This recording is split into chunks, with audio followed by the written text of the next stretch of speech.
All right, guys. So I think we'll begin. I'm sure there will be some people who are going to kind of linger into the room while we're speaking. But for now, welcome. It's nice to see some familiar faces and for all of you to join me today and for us to gather around the subject of sigil magic, which is really exciting. It's cool to gather together a group of people who all believe in magic, which is a rare thing. And in the mission of re-enchanting the world, I think bodes well and is very, makes me feel very optimistic about what's going on in the world right now. And this is kind of a little preview teaser for the Magic 101 12-week course that I will be beginning in December. And some of you will be coming along on that journey. And I'm really excited to be on that journey with all of you. It's going to be a really amazing experience, and it's going to be very educational for myself as well as for all the students who attend, and we're going to make amazing progress in developing and exploring our magical abilities. So just to give you a little bit of an introduction to myself, my name is Jake Kobrin.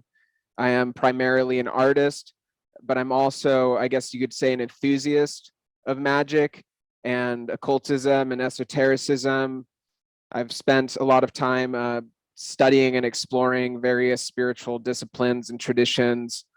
And I really love magic. It's extremely fun. And also it kind of resonates with my sort of heretical and cultural background, the Western esoteric tradition, and its kind of parallels to psychology and the currents of like contemporary Western life. I think it kind of just speaks to the Western mind in a lot of ways. And also it's very creative and playful. And I've always sort of had this fascination about how our consciousness can affect our worlds and our lives, which led me just through sheer curiosity down the path of exploring some of these techniques and having really extraordinary results with them. And so I urge you all to just make yourself comfortable. We're going to do first a bit of a presentation on some of the history and theory around sigil magic and its practices, and really to just try as much as possible to keep an open mind, try to suspend disbelief as much as possible throughout the duration of this talk. And I hope that you find some things of value here, some new ideas to play with, some new techniques to explore, and that it can hopefully have a positive impact on your life. So I'm going to ask that you all stay muted for now as well. We're going to have a time period for question and answer a little bit later on. So let's begin the presentation.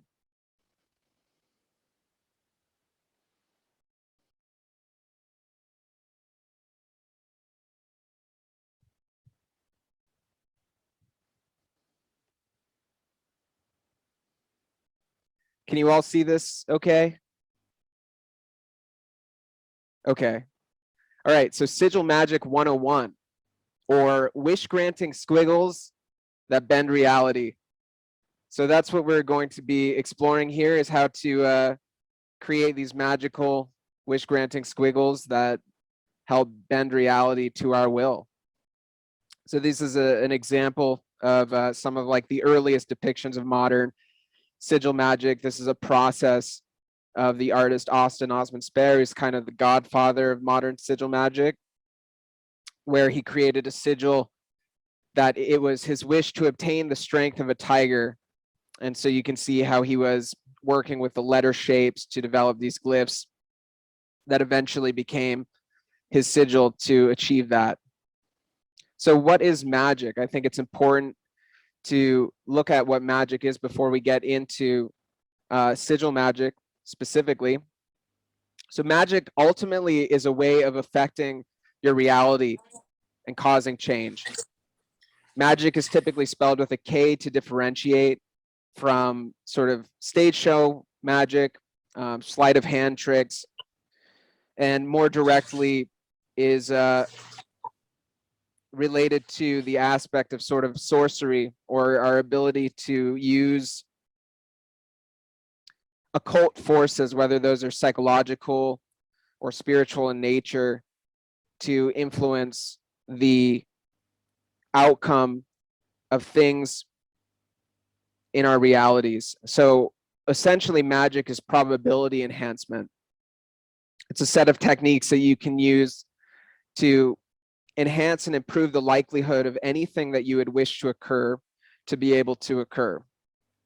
Wikipedia defines the occult as the occult in the broadest sense is a category of supernatural beliefs and practices which generally fall outside the scope of religion and science, encompassing such phenomenon involving otherworldly agency as mysticism, spirituality, and magic. I think agency is an important word to highlight there. I think that magic is about our agency and our ability to enhance our agency, to be able to improve and enhance the probability of anything that we would like to occur in our lives. And that can be really anything.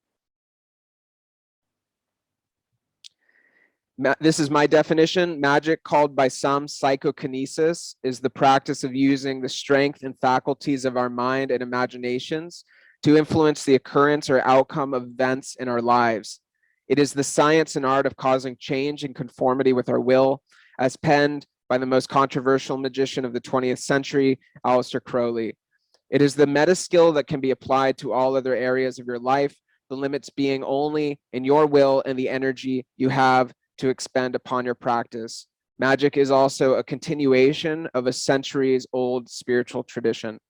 So truth be told, magic is a lot of different things, and it means different things to different people. For some, it is a initiatory current, a kind of spiritual tradition of the Western esoteric initiatory system that has its roots in Alexandrian Egypt and in the mystery schools of ancient Greece up through the Renaissance and into the modern day. And for others, it's simply a set of techniques to achieve their desires, whether that is the medieval grimoire tradition, where people were kind of petitioning spirits or demons to do things for them, or it's modern techniques like we'll be exploring today with chaos magic and contemporary currents of magic, which generally take a little bit more of a postmodern psychological worldview to describe the action of the techniques. This is a still from this kind of cheesy movie called Love Witch, but it's got really cool aesthetics that are actually pretty accurate to what ceremonial magic looks like. So it's important to emphasize that magic is not objectively real, and I really don't agree with Crowley when he says that magic is a science. It's a very subjective thing, and what works for one person is not necessarily going to work for another person. And it's also very mysterious. It's difficult to explain a lot of the times what is occurring. And so it's important to maintain a kind of maybe logic, as Robert Anton Wilson would say, and you're well off to not ascribe any objective reality to any of your experiences. And if somebody doesn't necessarily subscribe to a worldview in which magic exists, then you don't need to try to fight with them or to impose your perspective onto that person. And one of the kind of the powers of the Sphinx, as it's called traditionally in classical magic, is the power of silence. And so you're going to always butt heads against people that might not share the same perspectives and ideas, and who might even exclude based on such beliefs. So it's important to use discretion in talking about such things. But magic might not be objectively quote unquote real, but it works, at least for me. And I think it's a very individual and experimental thing for every single person to kind of explore and find what works for you. You know, the great chaos magic adage of fuck around and find out. This is a cool, I think it's a White House painting. from the 19th century. So how does magic work? I think it's important to kind of try to explain a little bit of what might be going on before we delve into sigil magic specifically. So the truth is there's no one official theory of how magic works, but there are different models that might be useful to look at and kind of ponder, and are at least entertaining to think about how magic might be happening and how it might work. So one model is the animistic model. So I live in Bali, for example, and here is an animistic culture. And what animism really means is that the universe and the world is pregnant with intelligence, that there's a kind of perspective, a person behind every single object and every single phenomenon. So here in Bali, for example, if they're having trouble with their motorbike, they might actually give offerings to the spirit of the motorbike. And it's this idea that there's an indwelling spirit, a kind of living essence in all things. So this is one way to kind of explain how magic might work if the animistic mode of reality kind of jives with you, is that everything has this indwelling spirit. And when you're interacting with it, and when you're proposing your will through ritual and different practices, that you're being kind of listened in on by everything that's around you, and it's acting through that intelligence to realize your will. So I'm not saying that any oh, can you please mute yourself, whoever is talking right now? So I'm not saying that this is necessarily the way things work, but these are all different models to kind of look at how things might be looking, and different ways that you can kind of look at it. The psychological model is a bit more modern, and it's generally, I think, how chaos magicians might see the world. Chaos magicians tend to look at things with a more agnostic kind of perspective.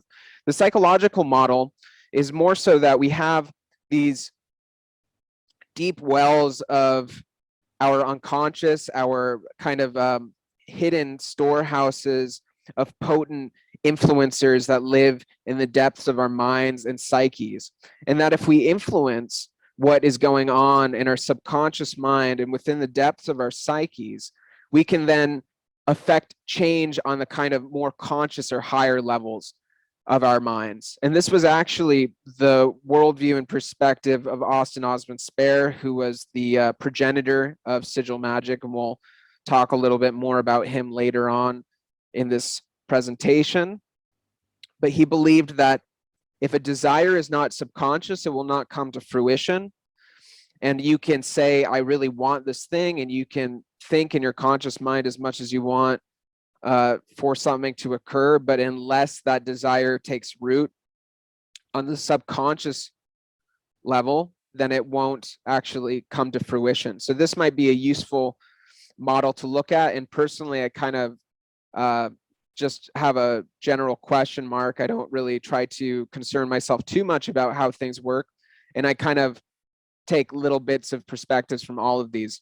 The spirit-based model is more in line with the kind of European grimoire tradition, which is that there might be sort of spiritual agents that are generally invisible and obscured from our perception, but that we can kind of petition these spirits for help in different things that we endeavor to do. Those might be like elemental spirits, they might be demonic spirits, they might be angels, you know, it could be a lot of different things. They might be ancestors or ghosts, those types of things. It could be a lot of different spirits, and there are throughout history different sorts of techniques and practices on how to contact and form a relationship with and to work with those different types of spirits. But this is a very popular view of how magic works in not only Western culture, but a lot of different cultures around the world for basically all of human history. So the next model is the divine consciousness model, which is that you know, if you consider the monad or God. All right, can you all see the slideshow again? Okay, cool. All right, so the permission slips and kind of placebo model. I mean, in my experience, this is a lot of how magic works, where we have capacities that are kind of within our abilities, but for some reason we have limiting beliefs that kind of hold us back from that perspective or from that ability. And so we do a ritual or some kind of magical act, and it kind of gives us a permission slip. It gives us it helps us realize our potential to be able to act in certain ways and to assume certain roles that we otherwise might be limited in our ability to, in order to be able to realize a desired outcome. And I think that the placebo effect in general is very remarkable, in that it highlights our abilities of our minds and our consciousnesses to be able to affect our bodies and to be able to affect our lives and our realities in very profound ways. And it is, in a sense, a contemporary current of magic, or an exploration on a similar sort of thing. So a lot of chaos magicians are also beginning to explore sort of, it's a little far reaching, but the idea is that quantum physics can sort of explain what happens within the magician's universe, specifically the idea of quantum entanglement. And quantum entanglement is the idea that particles, when separated, can affect each other simultaneously, even more quickly than the speed of light. And this also ties into a very prevalent kind of worldview when it comes to magical ideology and thinking, which is the idea of sympathetic resonance and symbolic thinking. So the most obvious example of sympathetic resonance is the voodoo doll. So you have a voodoo doll, which is a symbolic representation of a person, and by affecting the symbolic representation of that person in the form of the voodoo doll, then you can affect the actual person. So I think that in a lot of ways, this is how a sigil also works, because you create a symbolic representation of your desire. The idea being that maybe on separate planes of reality, those two things are interlinked. And by affecting that, then you can also affect the actual desired result that it is in resonance with, that it is connected to. This is also generally how Kabbalistic magic works, sort of, theurgical high magic, as I mentioned before, which is that there are different planes of reality and different kinds of spheres of correspondences. So you have like the sphere of Gebura that resonates with the planet Mars, which is in relationship to our aggression and our ability to use force and to enact sort of like aggression or violence. And then that's also related to different things like crystals and plants and particular deities and symbols. And by working with these different deities and symbols, you are actually creating a link to that particular plane of reality, which then can affect this plane of reality that stands below it. So that's kind of a complex subject that we're not going to get into right now, but we'll definitely be talking about those kinds of things if you decide to join the 12-week course. And then popular with New Thought and sort of, it's been popularized by The Secret and things like that. The idea that our thoughts are simply causative, that our consciousness itself is causative. And something that I've definitely experienced a lot is that when you have shifts in your consciousness that might be formed by magical ritual or through other techniques that alter our consciousness and alter our state of mind and our perspective of reality, things just kind of ebb and flow around that. And there are sometimes really strange kind of perturbations or synchronistic occurrences in our realities that might unfold as a result of those shifts of consciousness. So all of these different models, the animistic model, the psychological model, the spirit-based model, the divine consciousness model, the placebo model, the quantum physics model, and the sympathetic resonance model are all just different models of looking at what might be occurring. But the truth is no one really knows. And the interesting thing about magic is that you don't necessarily need to believe anything. You don't need to subscribe to a particular dogma or religious or spiritual way of viewing the world. There's simply different techniques that you can experiment with and investigate and record your results and see what might or might not happen through participation with those techniques. This is an old, I think, like medieval era drawing of kind of goetic magic, where this magician in the circle is evoking this demonic servitor to do his bidding. But let's talk about sigils. This is a sigil that I created. It was using crypto sigilization, in which you can actually take a intention or a stream of words and create a crypto hash, like a random stream of numbers from it. And this was a sigil for prosperity with cryptocurrencies, and I sold it as an NFT. It's kind of a very like modern, contemporary use of sigil magic. So this is a definition of what a sigil is from Dean Radin, who is a scientist that wrote a book called Real Magic, which explores kind of magic and more rationalist and scientific thinking.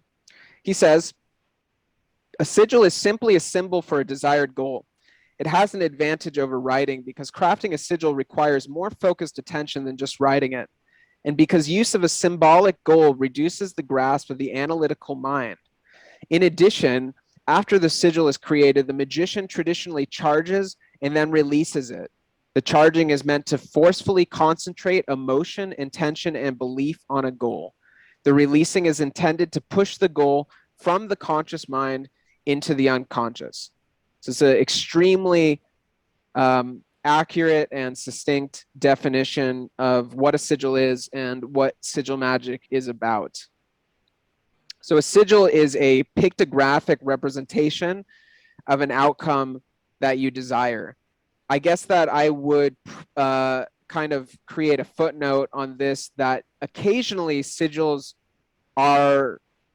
they can be other representations of an outcome that you desire, not only drawings, but they can also be pieces of music or mantras or things like that. But we'll get into that a little bit later. It's basically a goofy wish granting squiggle that can change your reality. And I mean, if it sounds ridiculous, it kind of is, but it also is strangely effective and easy and dynamic technique. It's a dynamic miniature model of the magician's universe. So the idea is that when you construct a sigil, you're not just making a wish granting squiggle, you're actually creating a voodoo doll of the universe that you wish to live in which the desired goal already exists. So you're making a portal through the sigil that you are entering into an alternate timeline in which your desired outcome has already come to fruition. So it's also a technique for desire transference. The idea is that as kind of hypothesized by Austin Osman Spare, is that when we have a desire and it exists within our conscious mind, it's much more volatile and much less likely to occur because of, for various reasons, but ways in which we can kind of stifle ourselves, or we can sort of sabotage ourselves, get nervous about something, etc. and that if you really want a desire to take root, it has to take root in the subconscious mind. It's also just a useful kind of desire defibrillator. Like if you can't concentrate, say in your meditation or just in your life in general, because you have some really strong burning desire, sometimes just like doing a ritual for and sigilizing something can help just kind of let go of that desire so that you don't have to think about it anymore. And that's something about it that's actually very practically useful just for our kind of state of mind and clarity and kind of like mental well-being. It's also in essence art and creativity. Like good art is a sigil, you know, good film is a sigil, good music is a sigil. It's a way of creating an alternate universe in which we can kind of birth into being things that we wish to see realized. But ultimately, a sigil is a glyph or symbol that you create that is intended to bring about a desired change or outcome into your life.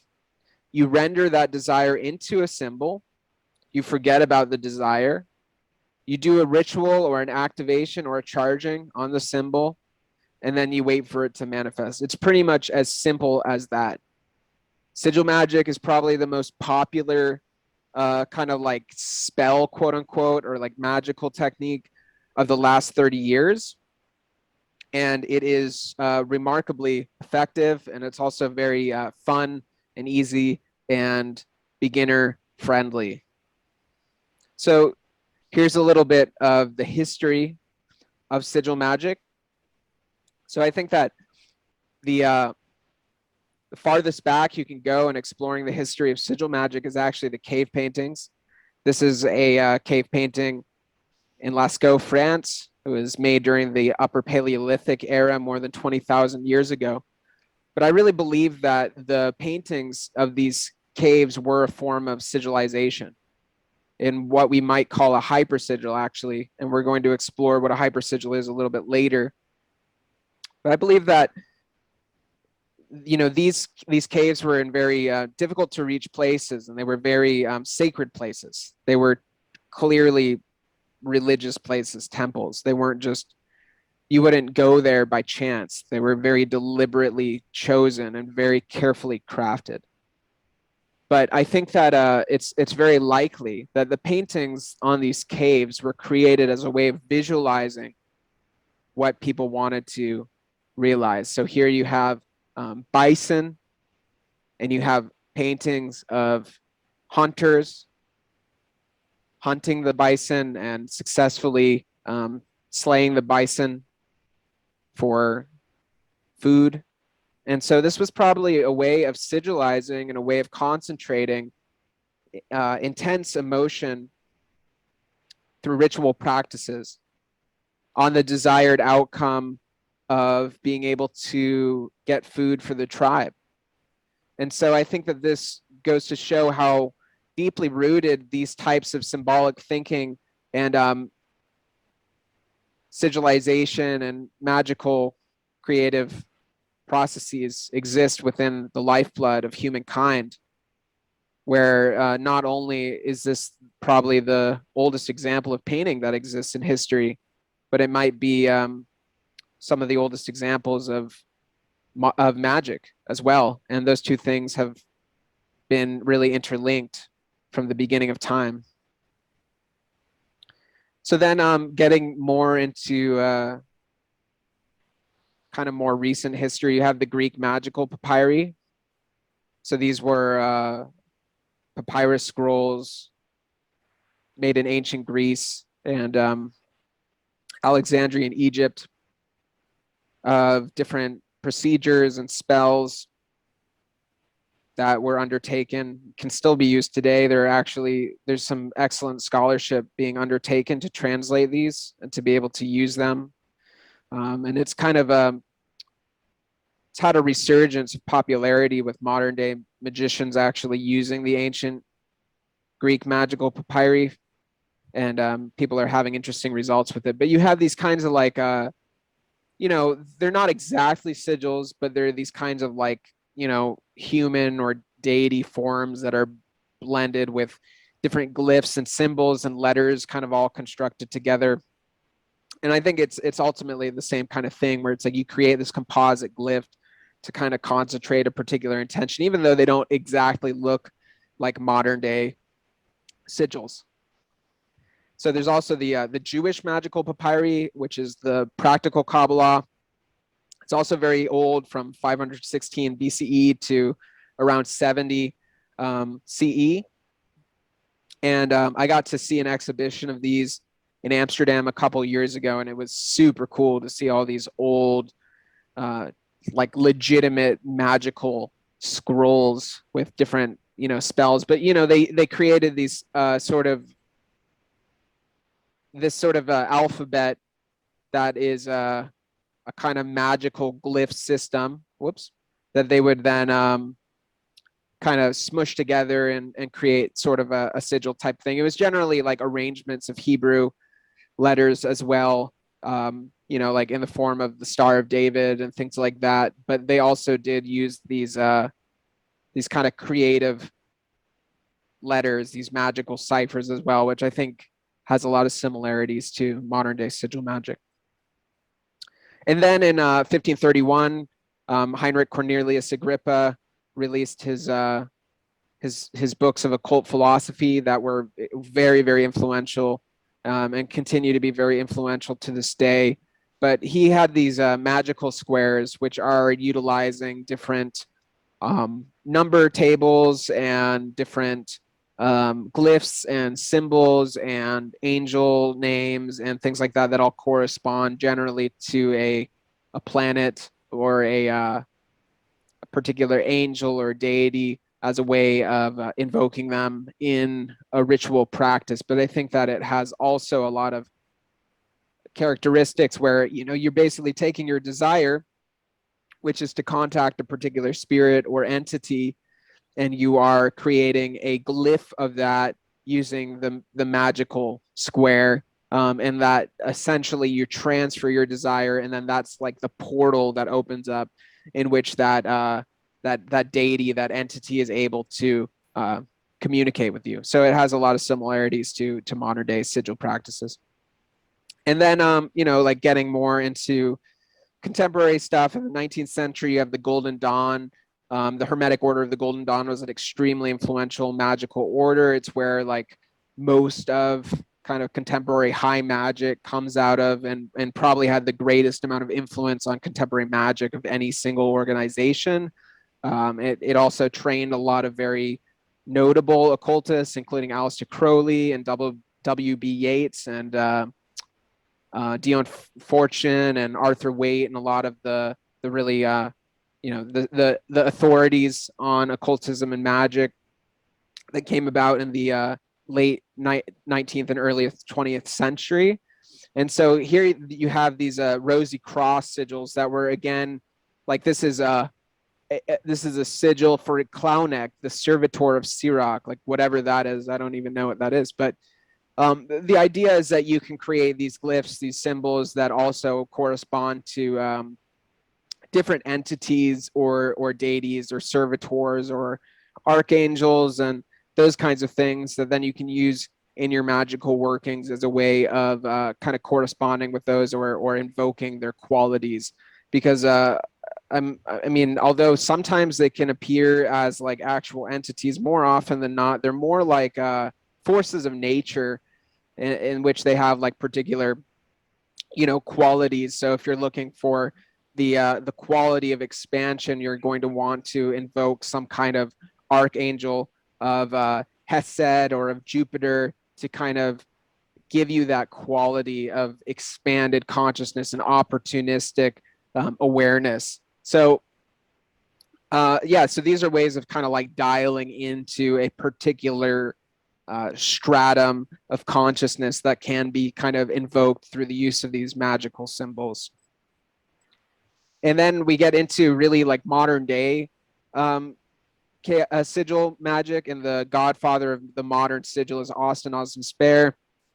He was an artist as well as a poet, a really talented draftsman. very prolific artist who created work in the style of Aubrey. He was compared a lot to Aubrey Beardsley, and he was kind of a child celebrity. Interesting, but he is the one that invented the alphabet of desire. So he kind of was the progenitor of the kind of modern day sigil magic technique. And you can actually see on this book, on these books, there are like these sigils there. He even like embedded sigils into his artworks a lot of the time. So these are examples of his actual alphabet of desire, where he, I don't know what these are for, and he probably didn't either, because the idea is that you forget about it after you create it. But he would, like, you see, compound these different letters together to create these different sigils that represented different desires that he wished to bring forth into his reality. He was a really eccentric and a bit of a strange guy, but he was also a kind of creative genius. He was a contemporary as well of Aleister Crowley, but absolutely hated him. And yeah, I think that his sigil work is like, it's so gorgeous. I mean, he was like a master calligrapher, so what he would create is really, really beautiful. And then if you're going to get one book about chaos magic and about sigil magic, Liber Null and Psychonaut by Peter J. Carroll, that's the one. It's the kind of like textbook of the IoT, which is the main kind of chaos magic fraternity that exists. And this is really where, like, this was influenced heavily by Austin Spare, but Peter J. Carroll, who is also a quantum physicist, kind of created a very modern or postmodern kind of system for working with sigils and enacting sigil magic. And on the right, these are examples of just like, I don't know who created these, but they're just modern day, like contemporary sigils, much like what we'll be creating in this workshop today. And then Grant Morrison, who's a comic book author, he wrote The Invisibles, also was a kind of a big figure to kind of hype up sigils and to make them popular. His 2000 lecture at DisinfoCon is kind of legendary. He was like high on LSD, and it's pretty awesome. It's pretty entertaining. I highly recommend watching it.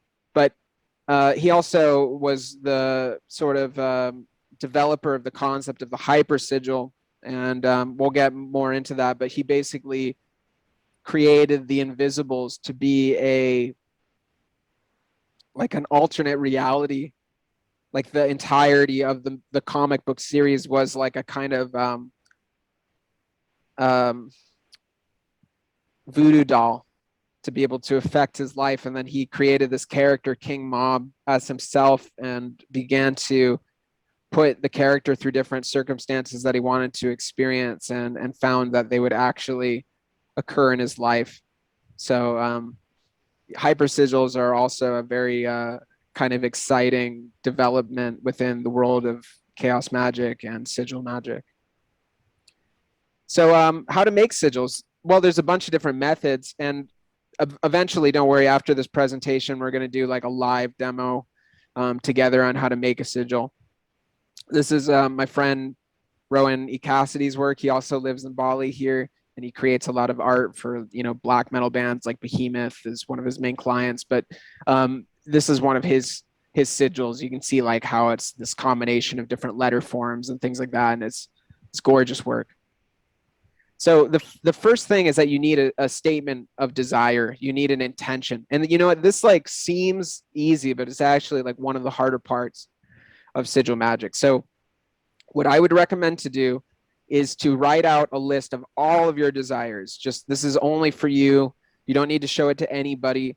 It's very private, but just really go for it. Like, write down absolutely everything that comes to mind, anything that you can think of that's a desire that you have, and to just totally write out the entire list of your desire. And then to just kind of like leave it be, like let it sit, wait till the next day, and then to read it again and to just continually to read and revisit and to revise the list. Really pare things down, cross things out that don't really fully resonate with you, especially things that come from other people. Like, if your desire is to have a six-figure job, it might be worth asking yourself if that's actually your desire truly from the depth of your own being, in the deepest, most union with yourself, or if that is something that was just imposed on you by your family or by your parent culture of what you think you're supposed to want in life. And so this is a really deep process, actually. And by exploring your desires, I think that we really get to understand ourselves. And, I don't think there's any shame in having desires. I don't think it's selfish. I actually think that it's a sacred process to explore your desires and to understand really what it is that we want in life. And through the exploration of our desires and what we want in life, we can really begin to understand who we truly are. Hold on. Okay. So one thing I recommend doing when it comes to the desire list is to write out all your desires, each desire on a card or on a piece of paper, like a small piece of paper, and to stick them all into a box. And then leave them be. Like, you can sleep on it, but then the next day you come in and then you actually take a random card out of the box and you read it aloud, and you try to really feel that desire in your body and really feel if that's something that really feels like a true desire. You should know what that feels like, because there should be a great intensity of emotion behind it. Or if it's not, and if it really does feel like a true desire, put it back into the box. If not, you can throw it away.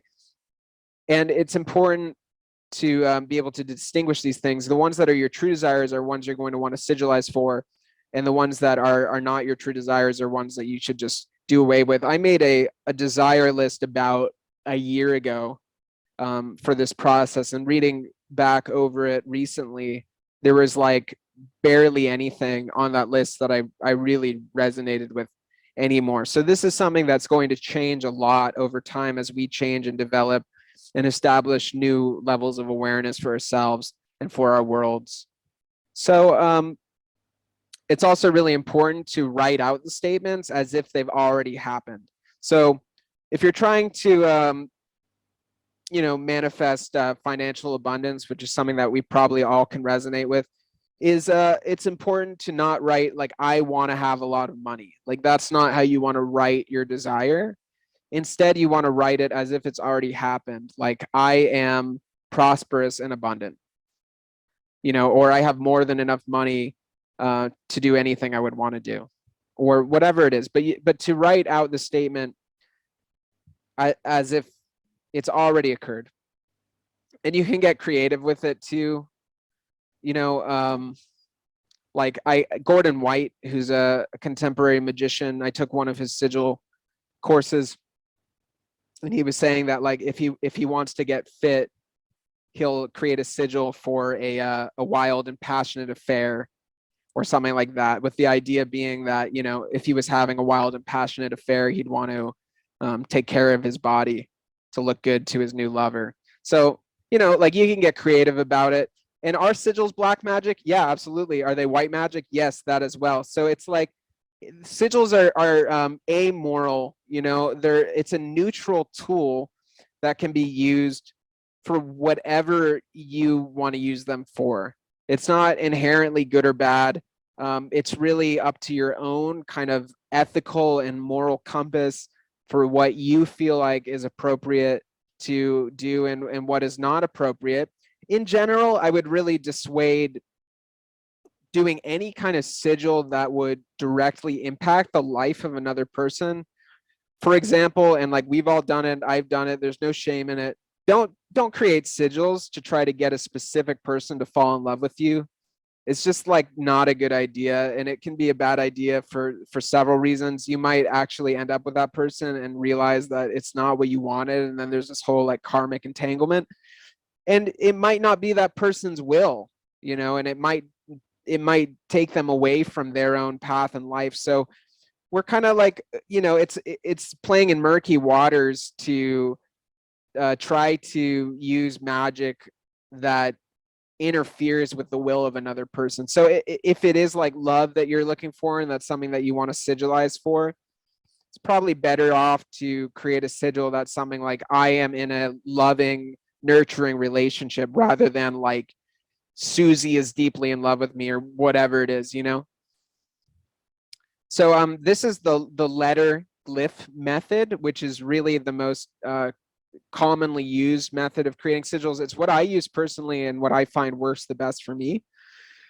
So you take first, and don't worry, we're going to go through this like live a little bit later, but first you write your statement of intent. So here is, I have no enemies.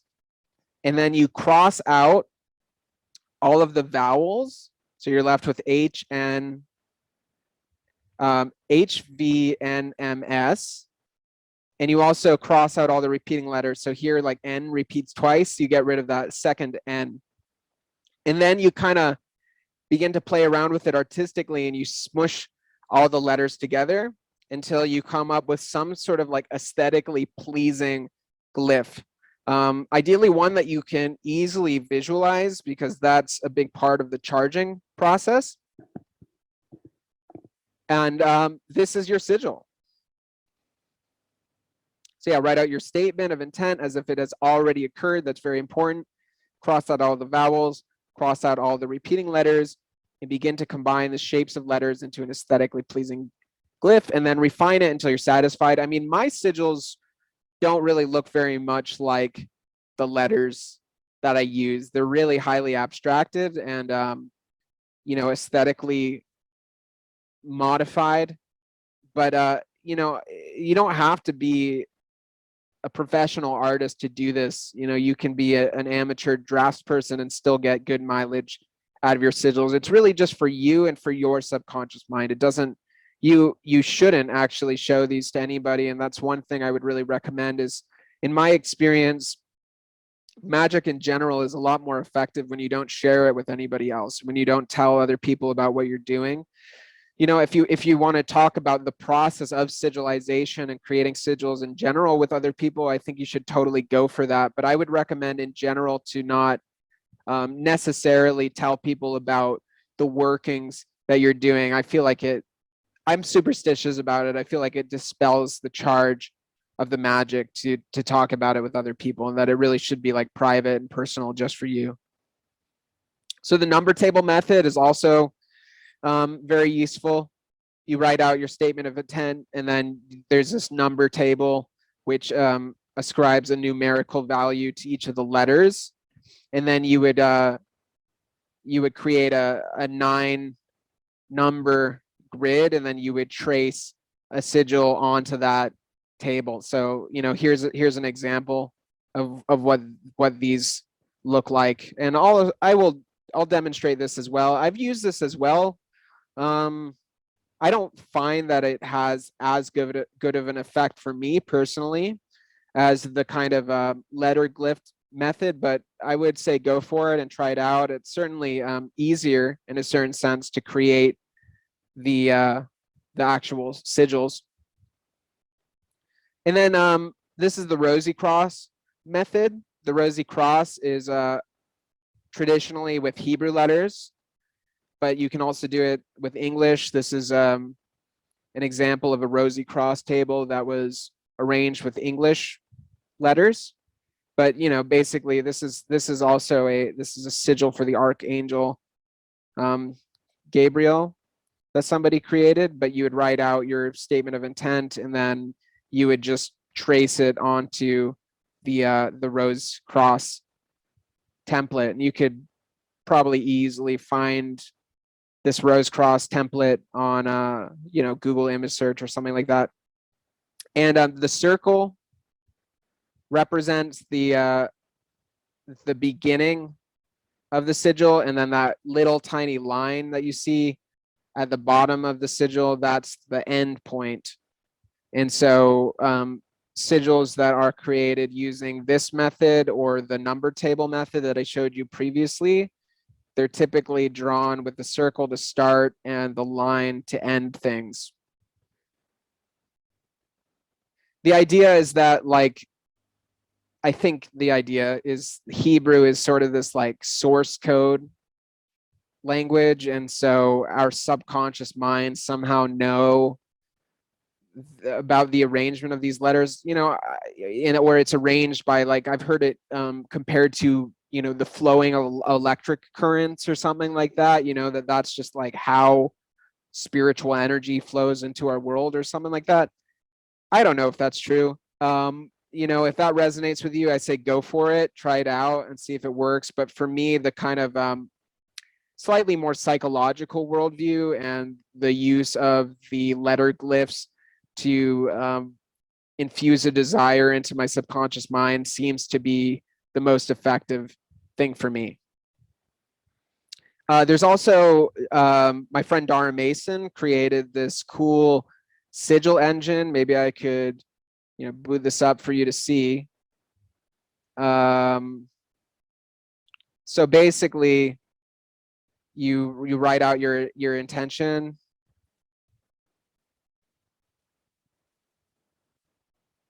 and then you click create sigil, and a little AI creates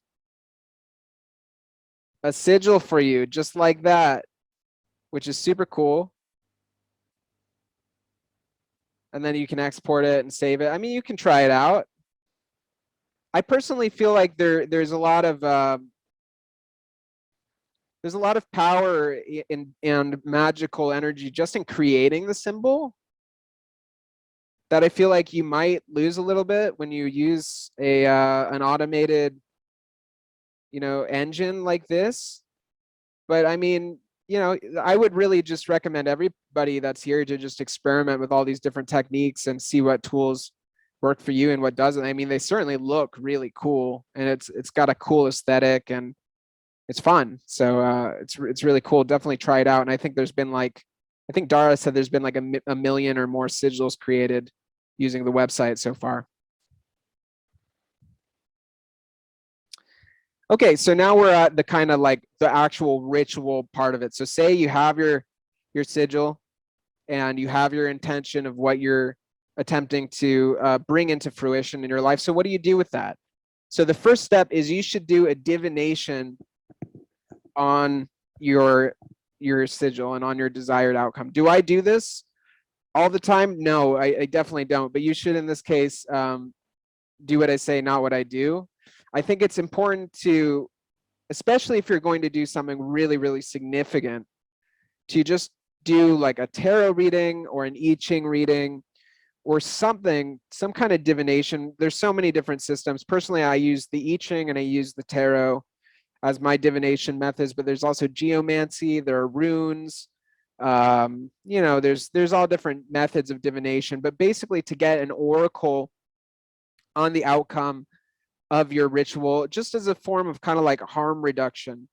The teacher Lon Milo Duquette, who's like one of my favorite authors in Magic, who's hopefully going to be teaching on the 12-week course. We're kind of finalizing the details there at the moment. He has a story about how, you know, a guy wants his next door neighbor, who's a charming young lady, to fall in love with him. And so he does a magical ritual for her to fall in love with him. And then he gets into a car accident and he's paralyzed from the waist down. And then she feels sorry for him and wants to start like taking care of him. And turns out she really loves like nurturing the wounded. And so he inadvertently, by doing this ritual, created this circumstance for himself where he got what he wanted, which is for her to fall in love with him. But he also ended up, you know, harming himself in the process. And if he did a divination for that ritual, he would have been able to see and glimpse the consequences and seen that it could have had a negative outcome and that he maybe would have chosen not to have done that. So after the divination, the first thing that you're going to want to do is to kind of cast space. So this is generally referred to as banishing, or in witchcraft is sometimes called casting the circle. There's a lot of different kinds of rituals and things that you can do for that specifically. The lesser banishing ritual of the pentagram is a very commonly used ritual within ceremonial magic. It's probably the most common ritual that you're likely to encounter. It's kind of like, you know, it's like the sun salutation of ceremonial magic. And then there's also hexagram banishing rituals, like the lesser ritual of the hexagram, which are more for banishing planetary influences.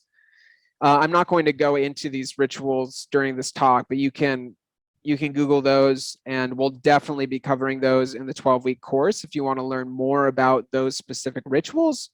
But something that's also generally pretty effective is just to kind of visualize a sphere or a bubble of light around you. If there are particular deities or entities that you resonate with as protector spirits or guides, whether that's the Buddha or Jesus Christ, or if there are archangels, or if you feel like you have a guardian angel, you can kind of call upon these things, or like spirit or totem animals, whatever it is, and just kind of like create an atmosphere of safety and protection for yourself, as well as a kind of clear working environment within which you can do your magic.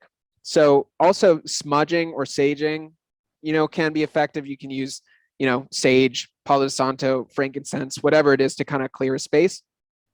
And chaos magicians have this idea that laughter is a powerful banishing. So after a ritual, you might want to like watch some stand-up comedy or something like that. And it just kind of like, I guess the idea is that, demons or just kind of like supernatural creepy crawlies don't really like laughter very much, kind of wigs them out and makes them want to run away. So,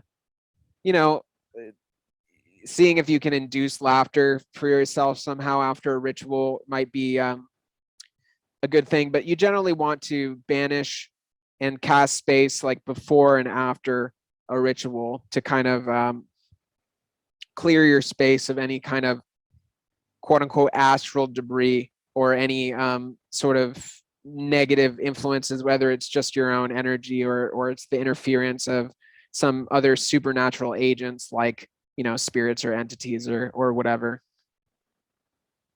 So step 3, generally within a ritual, and by the way, this is just like kind of a sort of general ritual form, whether you're doing a sigil ritual or some other kind of ritual, but after banishing, you generally do some kind of invocation, which is a way of kind of establishing a magical current of energy and raising and directing that energy towards your specific intention.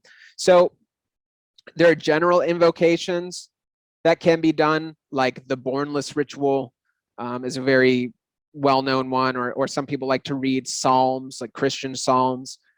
For that, there are specific invocations that are for particular gods, like the god Thoth, or for particular angels, or for the holy guardian angel, or whatever it is. And it's really dependent on your own level of sort of skill in the magical arts to be able to ascertain what deities would be the most directly related to your intention, and to do those invocations to kind of like call upon a very precise and specific gradient of energy, a particular quality of an energetic process that would aid you in the realization of your intention. And sometimes that can be useful to do in combination with a sigil magic ritual.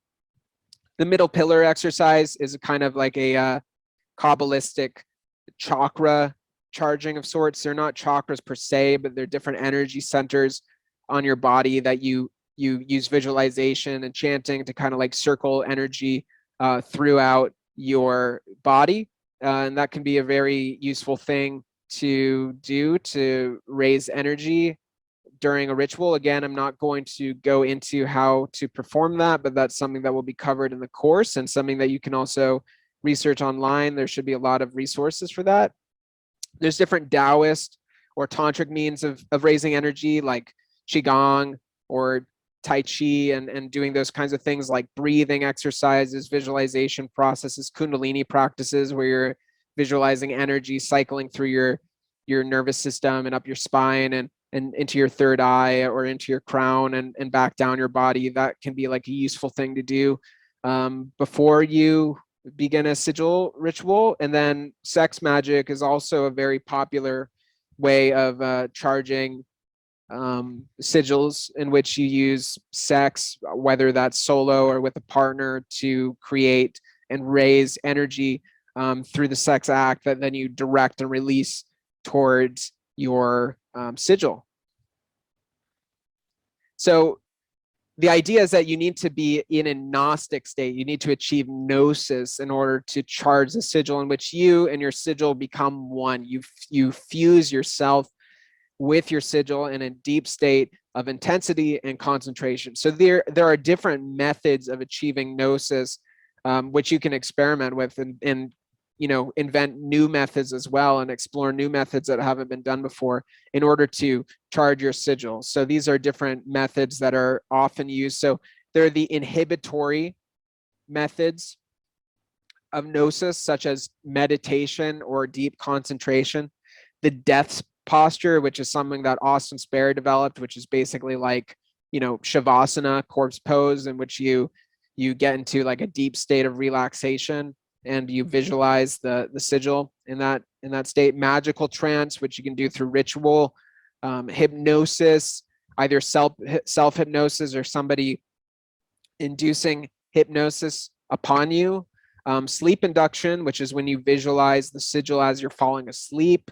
That can be useful. Trance-inducing drugs like ketamine or DMT or different things that put you into a profoundly entranced and expanded state of awareness to kind of like visualize your sigil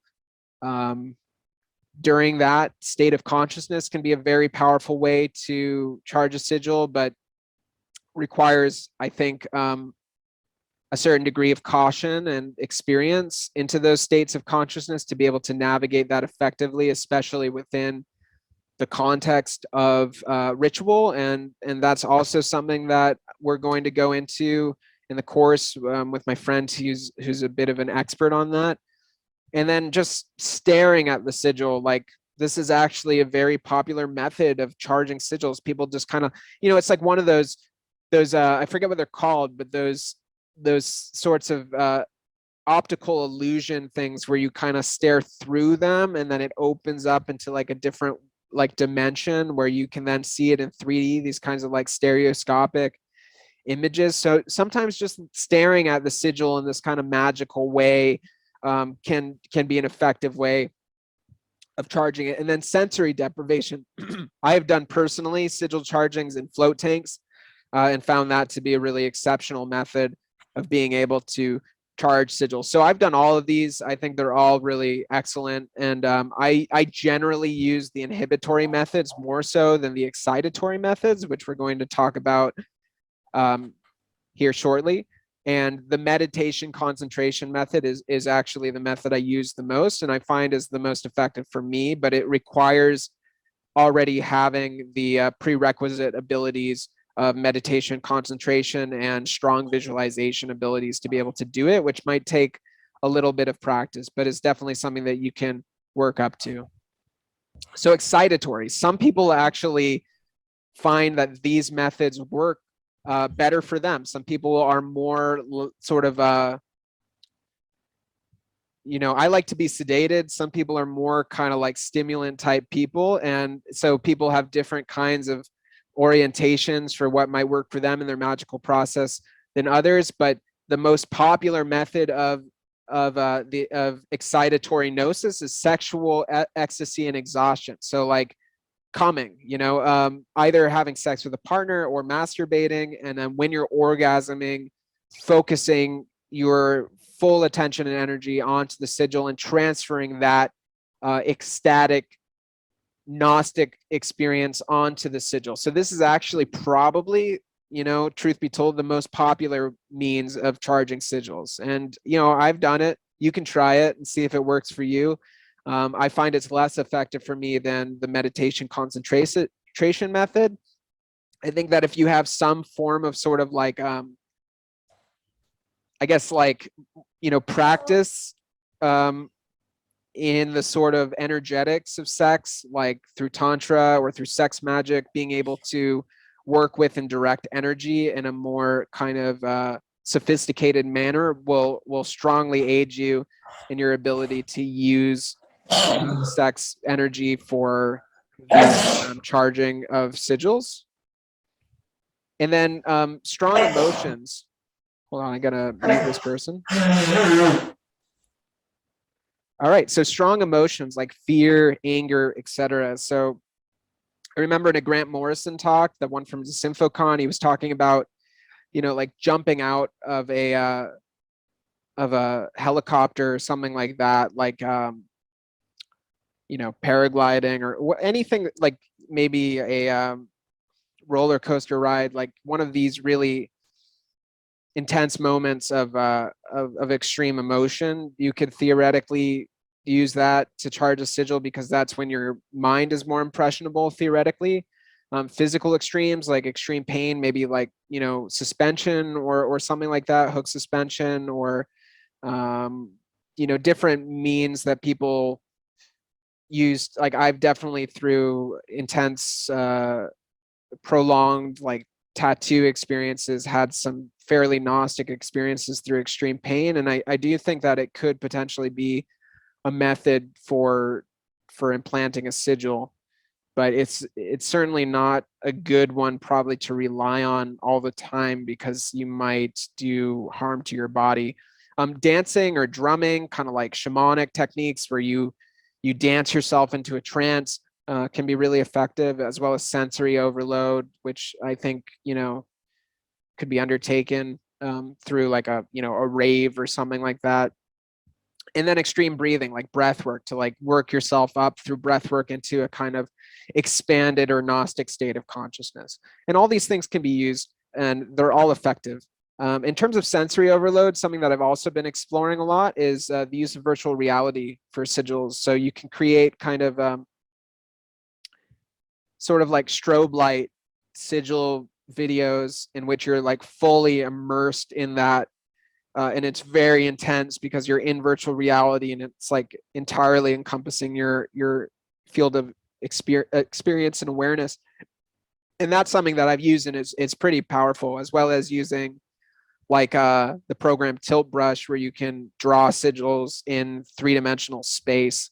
And I've had fun doing rituals in virtual reality in that way as well, and it's something that I'm beginning to explore more and more. So advanced methods of performing sigil rituals are going into lucid dreams and performing the ritual in a lucid dream and sort of like drawing the sigil in your dream space or through astral travel. But those are more advanced methods because they require already a lot of training to be able to do those things. And that's definitely outside of the purview of this workshop, but we will be covering lucid dreaming and astral travel in the 12-week course. So you did your Gnosis, you had your Gnosis, for however long. It could be a flash, like your orgasm, or it could be longer, more prolonged, like 20, 30 minutes or an hour of meditation that you've concentrated upon your sigil. And then you need to dispose it somehow. So there's different, methods for that. You can do a little ritual to burn the sigil and to release it. And then if you want to like do something with the ash afterwards, you can do that. The author Aidan Wachter has this suggestion to leave it at a crossroads, to bury it at a crossroads, and to leave some coins there for like an offering to the spirits of the crossroads. The idea that the crossroads are like a metaphor for us making choices and decisions, for like deviations in our realities, for when things go in different directions. So there's like this magic to crossroads. And then you could throw it into a river. I know here in Bali, there's a lot of superstition about rivers as being this like hyperactive place for spiritual activity. They don't like to build houses by the rivers, and if they live next to them, they think it's bad because there's too many spirits there, but it's good for magic. So you could try throwing your sigils into a river. And then the method that I use the most is kind of low attention processing, which is just kind of like taping the sigils around my house, or like having them as my phone background, to where you're not like actively looking at it, but they're kind of like around, and they're sort of infusing your subconscious. Over time, you just kind of ignore them, but they're getting in there, I feel like, a little bit. And so that's something that you could do. And so after you dispose of your sigil, you generally close the ritual and banish again. Typically within ceremonial magic, there's this thing that's the license to depart, in which you basically say to the spirits that might or might not be present, hey, like, we're done with the ritual. Thank you for your help. Please leave me alone now and help me, manifest this ritual in a way that does the greatest good to the most amount of people and does harm to none. So you might want to do something like that at the end of your ritual.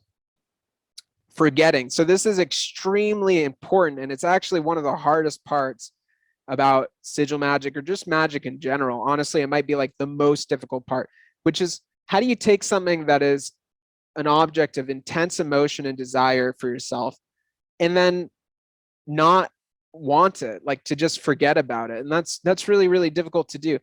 So one thing that you can do, because the idea is that the sigil process is supposed to be entirely subconscious.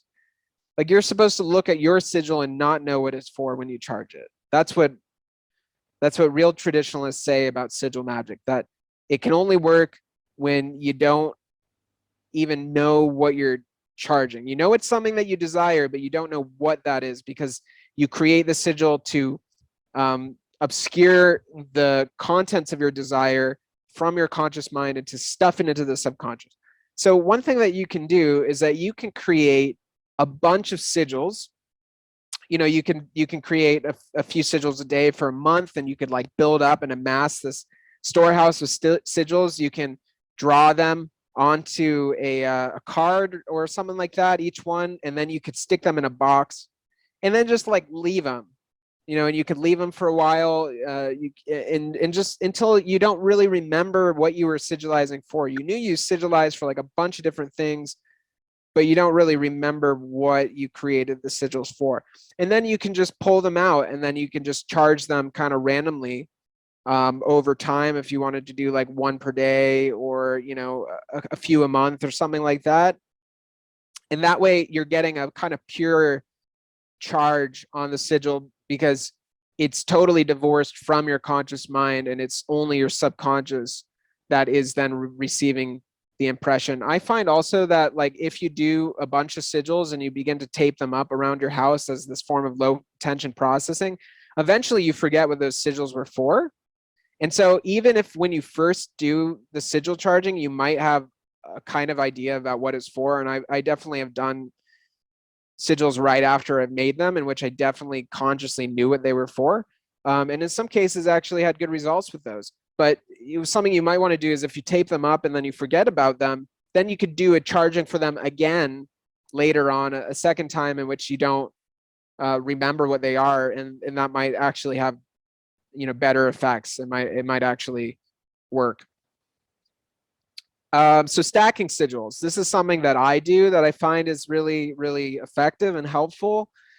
Is I don't personally charge a bunch of sigils at once, which is called shoaling, which is definitely something that you can do, like a shoal of sigils, where you charge a whole bunch of them all at once, like 10 sigils at once.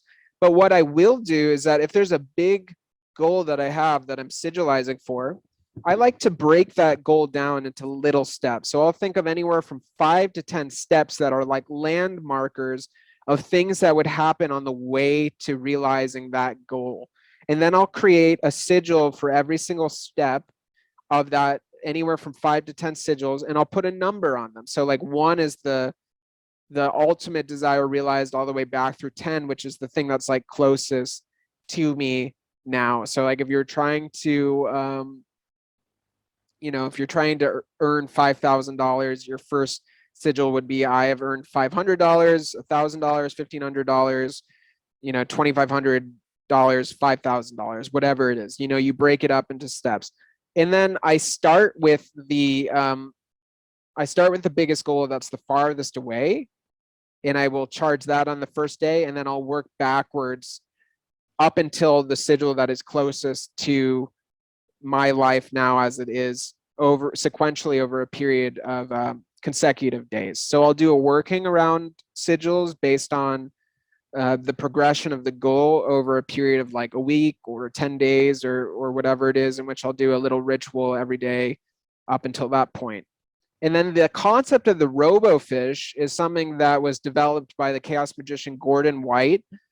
And the idea of the robofish comes from these experiments that they did where they actually put a robotic fish in a school of fish, and then they turned the direction of the robotic fish around and found that the actual school of fish followed the robotic fish. So the idea is that like you can create these influencer sigils that'll affect the likelihood of your other sigils to occur. And so you want to create a sigil that's like really, really guaranteed to happen. So like I drink coffee most mornings, and so I could create a sigil that's like, I drank coffee this morning, and that could be my robofish sigil. Or if there's somewhere that that you're going to go, or something that you're going to do, or someone that that you're going to see, you could sigilize for that because it's guaranteed to happen. And then include that in your shoal of sigils of things that are slightly less likely to occur, but that are more your desired intent. The idea being that the robofish, the kind of guaranteed to happen sigils, are going to actually improve the efficacy of your other sigils.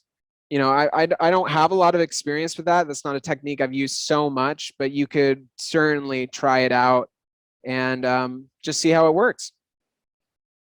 So timing. Some magicians are really, really tight about the timing of their magical operations and use a lot of different factors to kind of determine when it's best to do certain rituals. If you are very advanced in your knowledge of astrology, you can certainly use astrology to determine the best time to undertake certain rituals and to charge certain kinds of sigils. Full moons and new moons can be good times for doing sigil magic practices, as well as lunar and solar eclipses. And then within the Temple of Psychic Youth, they have this thing about the synchronicity of the number 23, which is something that Robert Anton Wilson was also really into, and it comes mostly through the writing of William Burroughs, who is obsessed with the number 23. But they do this sigil ritual, and we'll talk about it a little bit later, where they do a sigil ritual on the 23rd day of the month at 23 hours every month. And you're supposed to do it for 23 consecutive months. So if that resonates with you, you can try it also. Some magicians are really into working with either lunar or planetary hours, and there are apps that you can download that show you those things. So if you were trying to do a sigil ritual that's related to love, you would want to do that ritual during the planetary hour of Venus. If you were trying to do a ritual that had something to do with your finances, you might want to do it during the Jupiter hour. If it's about communicating effectively or learning something, you would want to do it during a Mercury hour, etc. So there's different uses of planetary and lunar hours, and they correspond to particular deities and spirits that I'm not that knowledgeable about, but you could look those up in like things like the Picatrix or in Agrippa's books of magic, those types of things, and you could work with those as well. I mean, it's chaos magic, so basically you can do whatever you want. You could basically just explore. There's no such thing as like a right or wrong way to do magic. There's just your magic. And so exploring what works for you and recording your results and recording your operations and beginning over time to become more experimental with it and tweaking things and really discovering and honing in on your magical process is what's important. So, I don't personally work with lunar or planetary hours very much, or even necessarily astrology for my sigil magic rituals, but like some people are super into that and that works for them.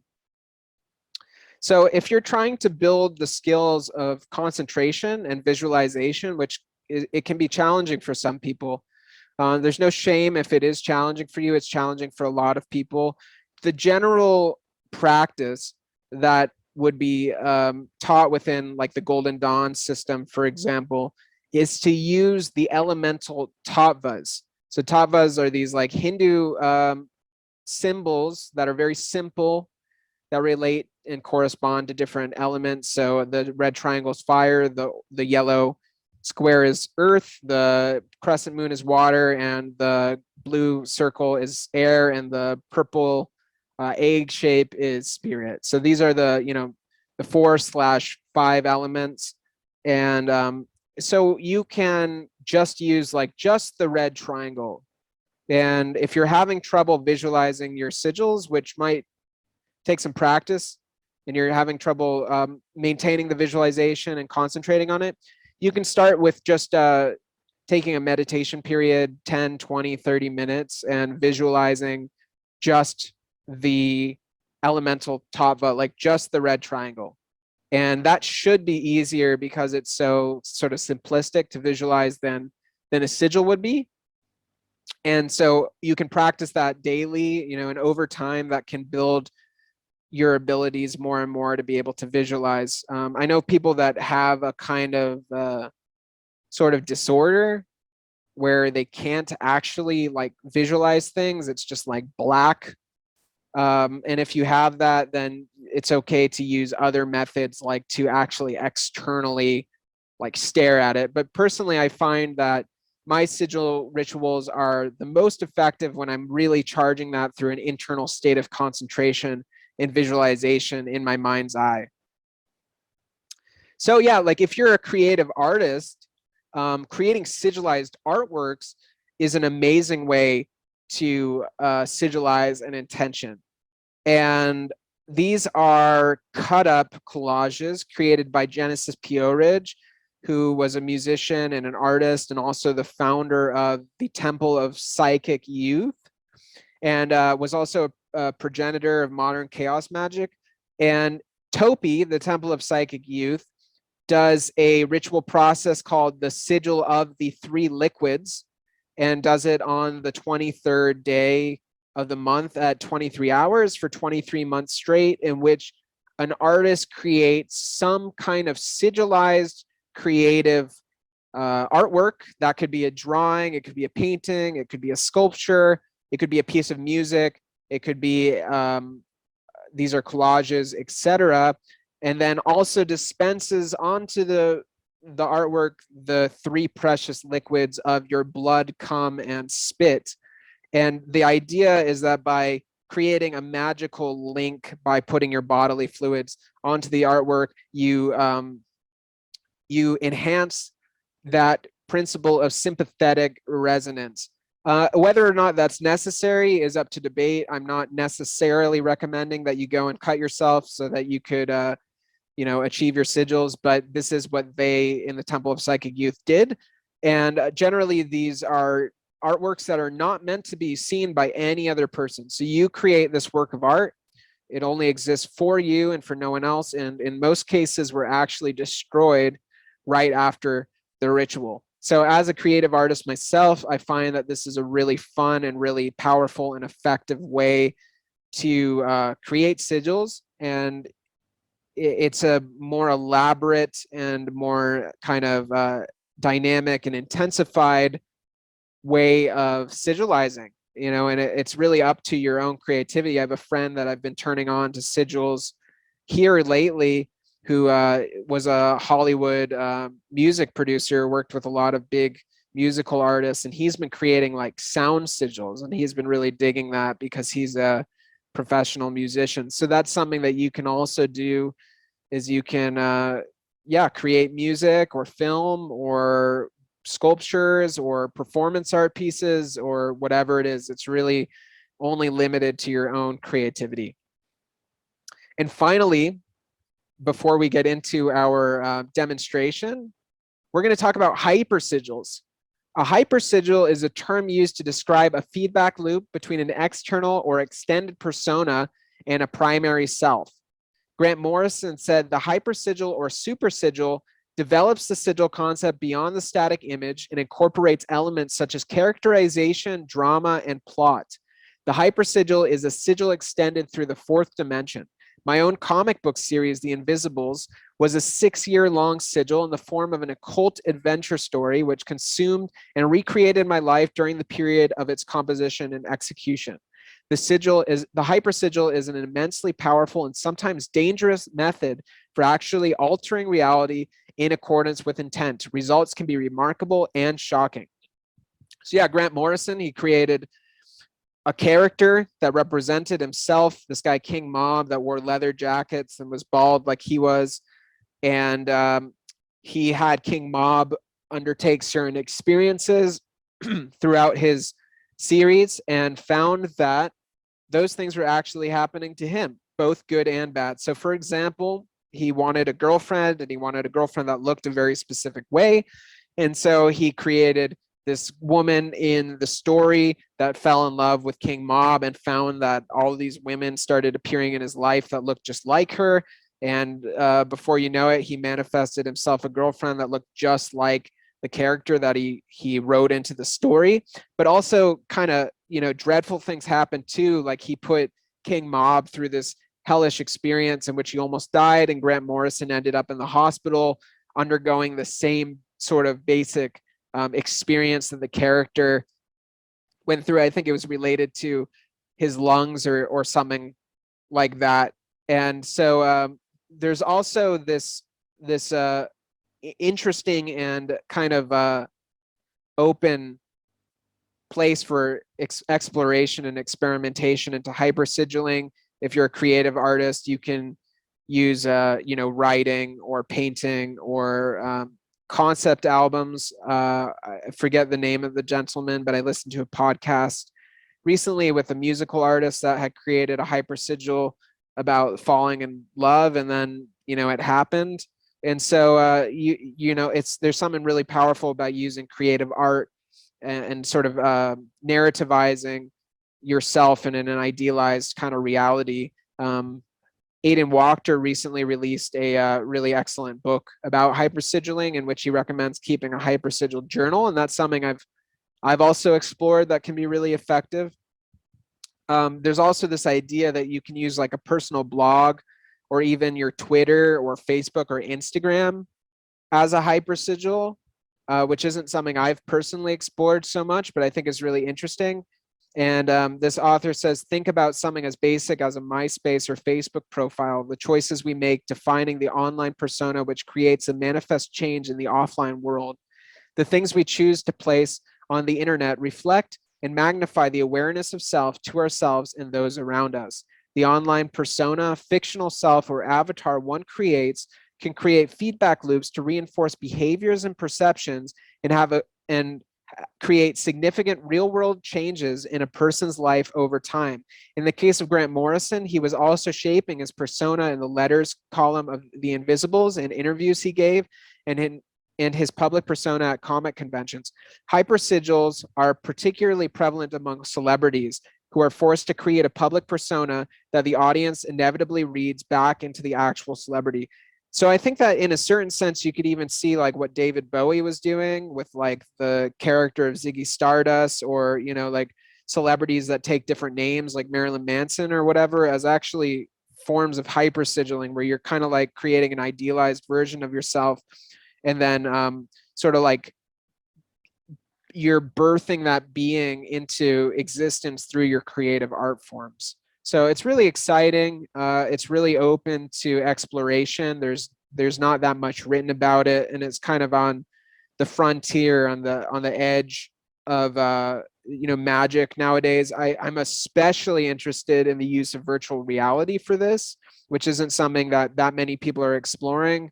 Is something that when we get into the kind of like metaverse sort of stuff is going to become more and more prevalent, when we actually can literally create ourselves and literally create our realities and invent these avatars and personas that we can construct through our own imagination. So I think hypersigilling is going to be a big part of magical exploration in the future, and I'm really excited about it. And that's about what I have to share with all of you for now. So I wanted to, but so I thought we could do like a little like kind of group ritual / demonstration. But before we get into that, I wanted to just see if there are any questions about what I've shared so far. If anybody has any questions, can just unmute yourself and go for it.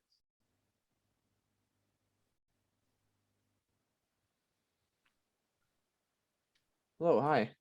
Hey, How you doing? good. Yeah, I had a couple of questions. Sorry, I was looking for the thing here. I was wondering where we can find more about the magical papyri that you showed, Um, and about the guy who didn't do a divination and got paralyzed in return. well, the not doing a divination thing is just a story that I've heard Lon Milo Duquette share in certain lectures. Whether it's true or not, I'm not sure if that's real. But it's just like a story that I've heard him talk about it. For the Greek magical papyri, there's a guy named Dr. Stephen Skinner who's done a lot of scholarship and research into it, and he's translated and restored a lot of these really obscure magical texts. And he's doing remarkable work in the field of magic and occultism in general. And he's both an academic and a practicing magician. So I would really recommend investigating his work. And I can actually, I'll write that in the chat. Dr. Stephen Skinner. Yeah. Oh, whoops. I put it in direct message. Let me.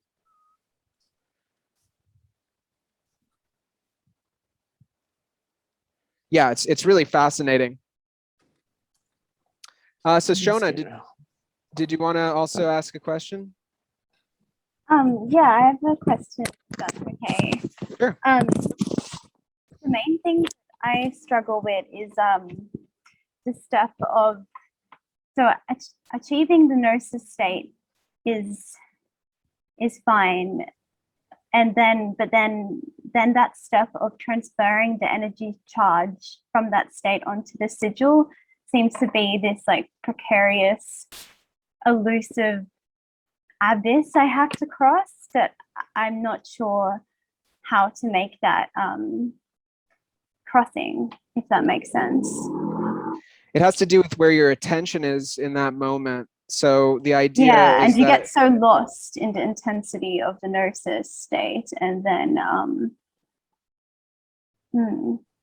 yeah. yeah. Are you actively visualizing the sigil like during the Gnosis state? Well, I find that the sigils that work like most powerfully for me, or actually create real change in my existence, are works of art, or like works of dance, works of like, rather than sort of a hieroglyphic squiggly thing like you were saying, because they feel more real and I can put more of myself into it and more intense emotion and kind of, well, I mean, like Genesis is cut up boards a little bit, but it could be something like that. But I don't know how to visualize the entire art piece then, or if you create like this whole body of work of art, how would you keep that in your head? Or would that be like one motif or something like that? I think it's really individualistic, and it's kind of hard to describe because it's very much a private and subjective experience for like what's going on in the experience of the magician at that time. I would argue that if you're creating a sigilized work of art, that you're actually already imbuing your energy into it through the process of creating it. And so that's going to create that current and that link to the sort of magical energy to make that come into existence. But I mean, something that you could do is that like when you're in that Gnostic state, you just can have the work of art there that you're looking at it. And so in ceremonial magic, traditionally, you create a basically totally neutral environment in which there's no object that exists within the temple space that isn't totally related to the core intention of the ritual.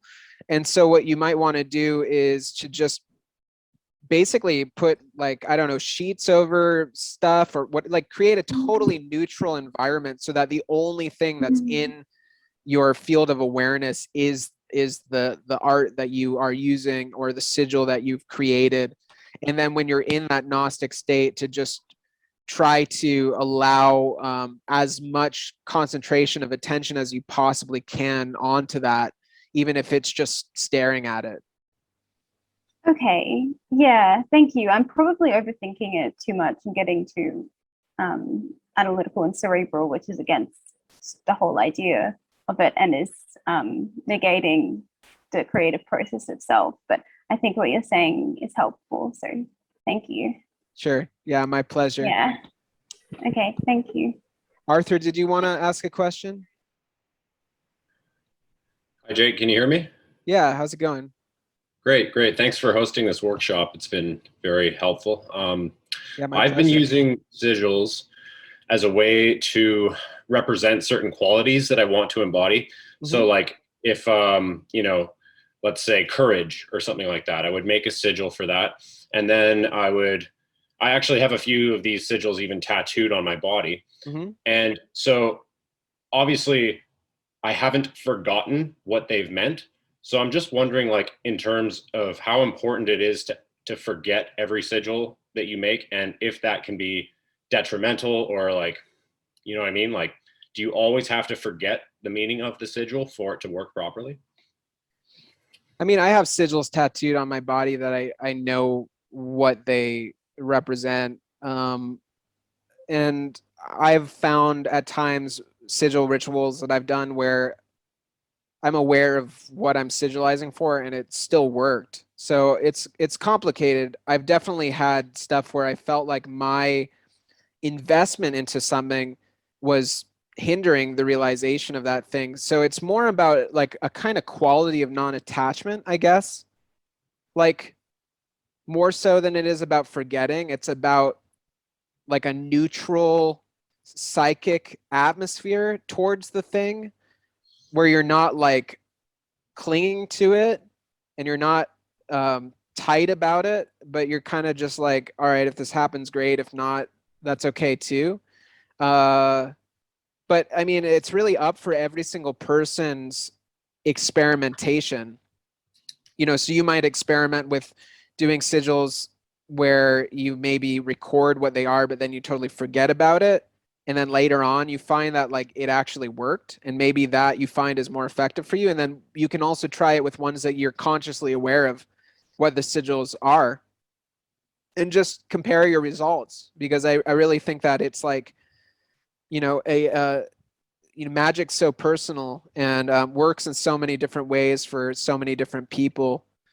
And so it's important, you know, it's generally advised within most magical systems to document, record the results of your operations to see basically what works for you and to establish your own kind of personal grimoire for yourself. Is that helpful? Yeah, absolutely. I like what you said about neutral psychic atmosphere. That makes a lot of sense. Honestly, it's one of the hardest things about magic. It's something that I've not ever really totally like figured out how to make myself do, because like when you really desire something and it's like a really strong acute desire, you know, it can be really hard to like let that go.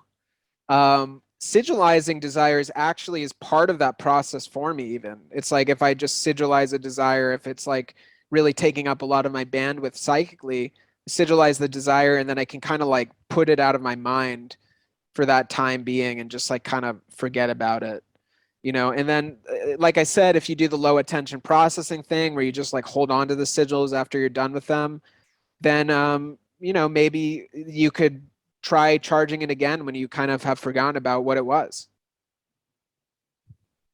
Okay, cool. Well, thanks again. Appreciate it. Sure. Anybody else have any questions before we get into our demo? Jake, I have a question. Is it Sure. okay if I create a sigil for someone to help them manifest their desire? Sure, I don't see why not. I think that it might be good to kind of get permission, to talk to that person before you do it. But I mean, like, I've done stuff for other people, but they've asked me to do it, and it seems to have made a good impact. And but if it's someone like you just want somebody to kind of Yeah, I remember you know what I mean? one that you mentioned earlier. Yes, yes, yes. Yep. I mean, maybe you could do a divination on it also, if that would help to just sort of see if it could have a positive impact on that person or a negative impact. Yeah. Yeah, I get it. Okay. And uh, is it more effective if I burn the sigil or hang it somewhere, like on the wall? You can It try really it depends. both, and see what works for you. I've done both, and there can be something that feels really potent, I guess, or dramatic about burning the sigils, like you're really like letting it go. Mhm. You're banishing it from the 3D and you're sending that intention off into kind of like a higher dimension. That feels powerful to me. But I also have like very good results with the kind of like low attention processing thing where you just kind of hang them around. So I would try out both and see kind of what feels good and what works for you. And there might be different sigils that kind of, or different rituals that call for a different application depending on what it is that you're doing. And okay, last question. What's the effect when you use sigil as tattoos? For me, my sigils that I have tattooed on my body are more for like, I consider them more talismans or amulets than they are for sigils, but they're for like traits that I wish to, like Hard to remove. Just kidding. what? I mean, yeah, because if I use sigils as tattoos and I realize I don't want the effect, it's hard to remove, right? So it's better to use it as talisman. Yeah, well, they're kind of like they're qualities that I wish to embody and carry throughout my life that I don't think I'll ever not want. You know what I mean? Oh, yeah, Like okay, yeah, yeah. yeah, like I have like a talisman for like, luck and expansion. That's probably not Mhm. something I'll ever not want tattooed on my body. Or I have one for purity and I have some others for protection. And it's like those are things that I'll Will never stay want to forever. like take those back. All right, okay, got it. Thank you. Yeah, sure. Anybody else before we get into the demo?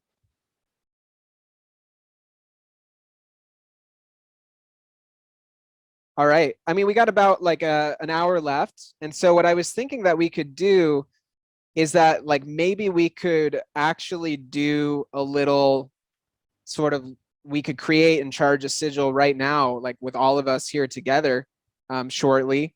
And I was wondering if anybody wanted to type in the chat, like, does anybody have any ideas for a sigil that we could all kind of like charge here collectively for like a particular intention for everybody in the group? Does anybody have any ideas? Prosperity is a good one. Anybody else? Could, like, it would be cool if it could be something that's slightly measurable. Like something that's kind of novel, that would be a little strange, that's slightly improbable, but also possible. Like to I listened to this podcast about sigils, and this guy was saying like everybody gets like I get free food when I eat out or something like that. Or it could be like I saw a white car or something like that. But yeah, I think dreaming could be a good one. How about what if we did something related to dreams? Um Manifest money for the full course. Yeah, that could be a good one.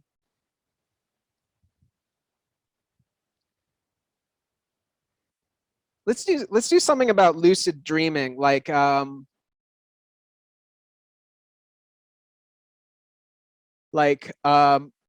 well, before you lucid dream, you need to be able to remember your dreams upon awakening. That's like the prerequisite for lucid dreaming. So how do you guys feel about if our intention was like, I have full dream recall upon awakening? Does that sound good? Is that something that everybody would want and could like kind of pay attention to? Okay, so I'm going to type it here. So I have full dream recall upon awakening. Cool. And so let's I'll show you how I like to draw sigils. I'll use my tablet for that.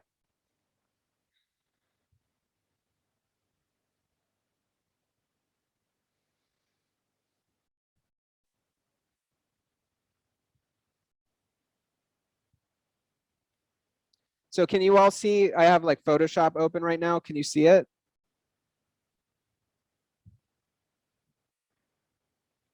I hope so. I can't actually like see the chat right now. Yep. Okay, cool. Great. I actually do a lot of my sigils digitally, and I don't see that as any kind of problem. They seem to work fine. So first you write down your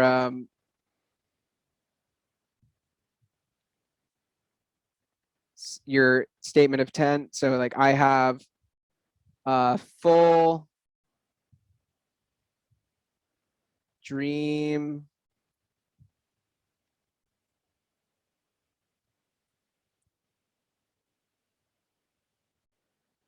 recall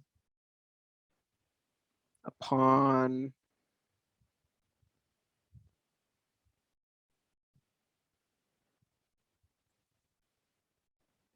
awakening. So, whoops. Then you would go through and cross out all of the vowels.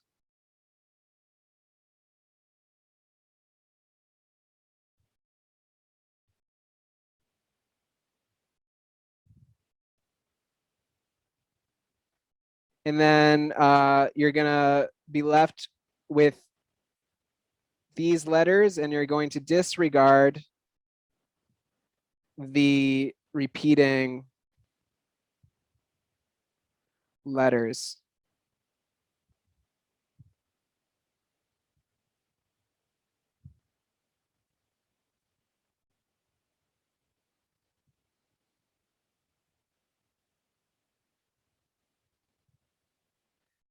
Okay, so this is kind of like your sort of, these are the letters that will eventually comprise the sigil. So I like to use symmetry, because the symmetry it makes it easier, for one thing, to kind of like visualize it, and I find that they look cooler. You know, I like the way that it looks. So one thing that I'll do when it comes to designing sigils is I'll look at where there are kind of overlaps with letters. So like M and N overlap, W and M are also kind of the same, and there's not that much far off with like a K and a W also. So you can kind of like have I'm sorry, you forgot the C and the P. did I? Oh, you're right, I did. Okay.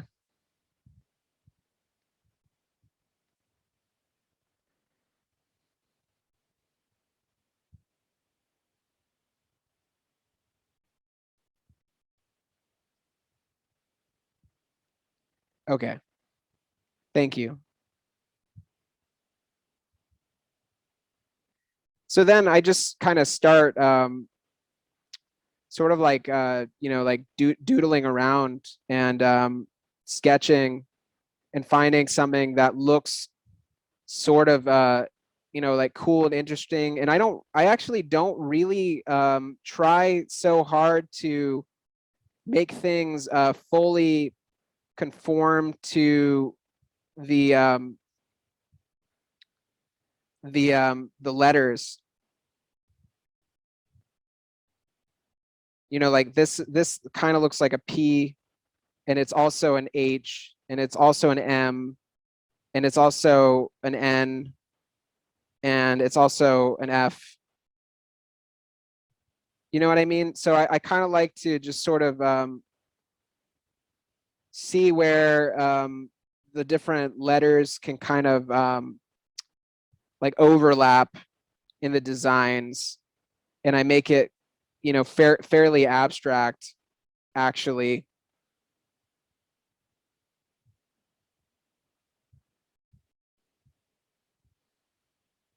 So, this to me is like, there's kind of like a D here, and there's also this R here, and this is an L.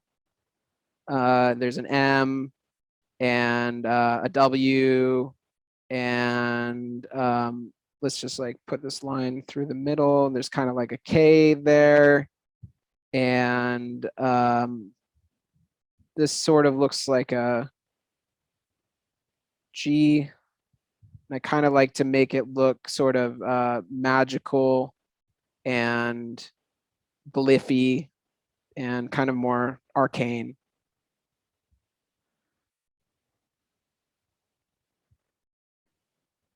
And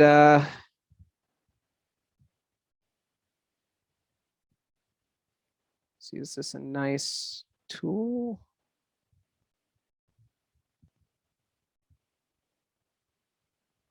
Oh, that's the eraser tool.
So, I mean, I think if I were to be like doing this on my own, I might like spend a bit more time and kind of like refine this or whatever, but it's not like so important. I mean, like I said before, it's really just a kind of glyph for like your subconscious mind, and that's really it. And like it's related to dreams, so maybe you have these things that look kind of like little moons, because the moon represents like the subconscious and stuff like that.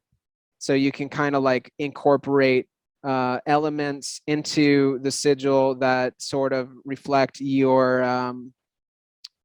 intentions and the symbols that you use. And that's another method that you can also use when you're creating sigils, is to actually use symbols, not just letters, that relate to the intention, like, using little moon signs, or using little, things that represent like flames, or, if it's a financial thing, you can use a dollar sign, or whatever it is. Like these symbols are also powerful. It's not just our letters that you can use to create sigils. And then, so another thing that I also like to do, so here's our sigil now that we created, is that I like to create a mantra based off these letters. So the mantra is something that you can use to kind of sort of like chant or intone either out loud or in your head. You just add some like vowels to the original statement of intent.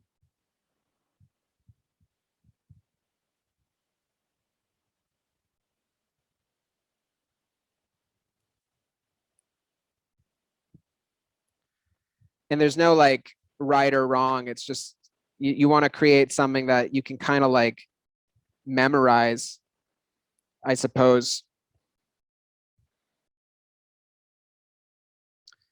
So hovo, folo, doro, moko, pan, wako. It's kind of like it's gibberish, but it's just meant for your subconscious. And so what I do is that like if I am creating a kind of like a Gnostic state experience, like I'm meditating on it, then I will also chant the mantra while I do that. So let's do a little ritual around this, if you guys feel cool with that. So if you need a moment, just get yourself comfortable.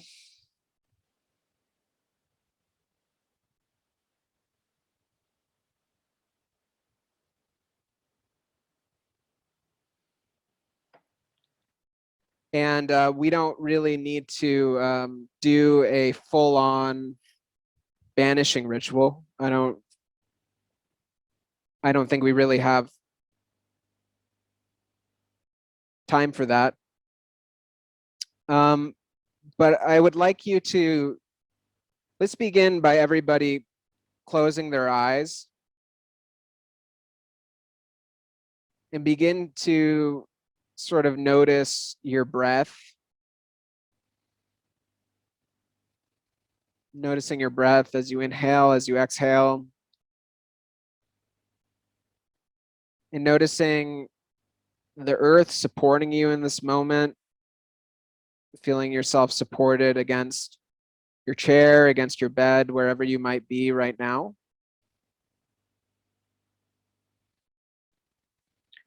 And then visualizing to the best of your ability where you sit now in space. So imagining the room that you're in, maybe your desk that's in front of you, the chair you're sitting in, creating like a virtual reality of the room that you're in inside your mind's eye. And now I want you to visualize that there is a circle of light that's surrounding the area in which you sit. There's a circle of white light around the floor in which you sit.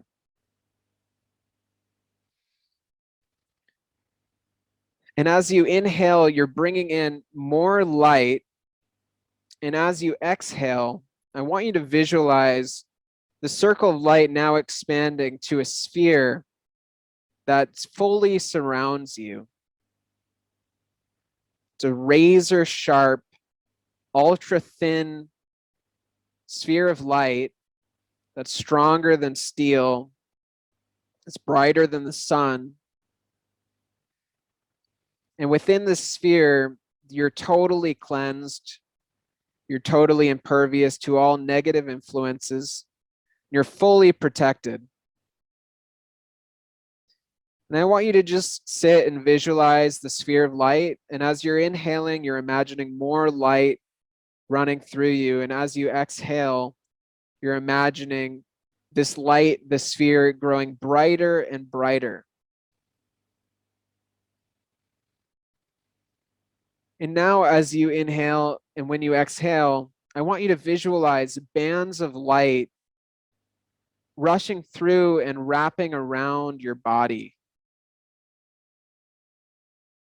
So you're imagining this magical current, this charge of light rushing through you, charging you with this light energy that you can direct at your will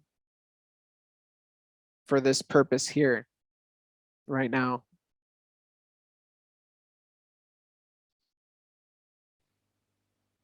Breathing in, breathing the light into your body, and breathing out, imagining the sphere of light growing brighter and this band of light electrical energy wrapping around and through you.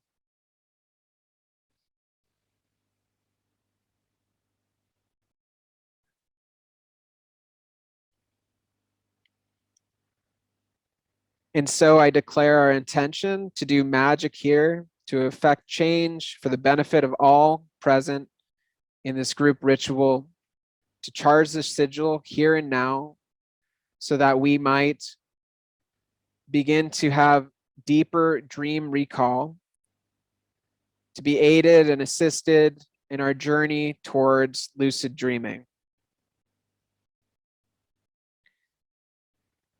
And so now you can open your eyes and just begin to stare at the sigil.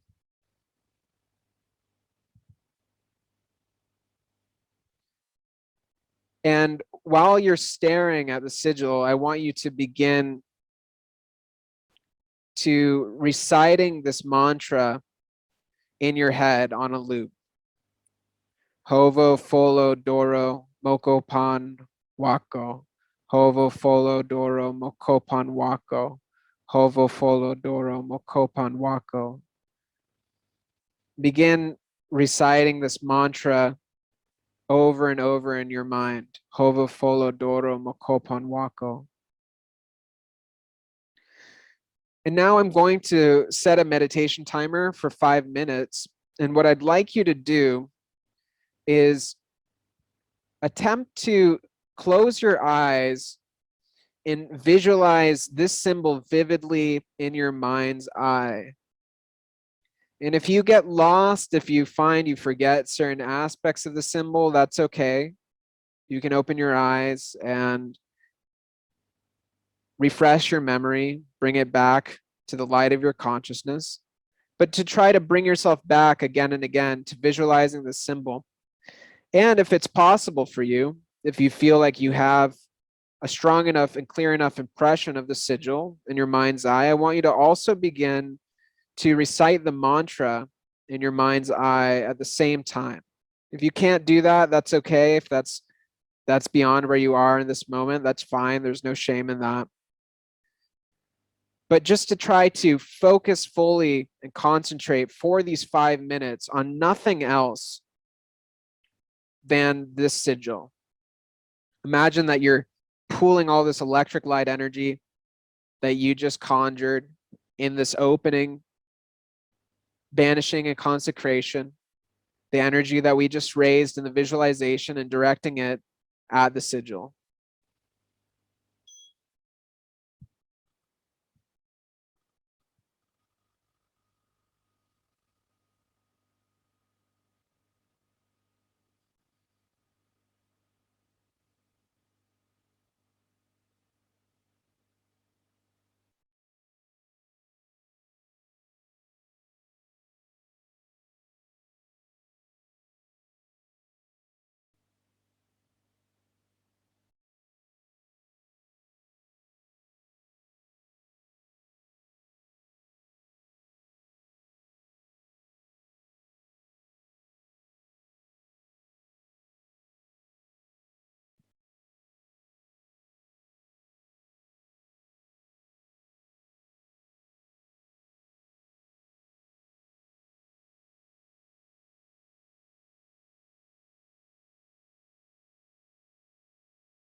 And so now bringing yourself back to the present moment, you can wiggle your toes or your fingers, open your eyes gently.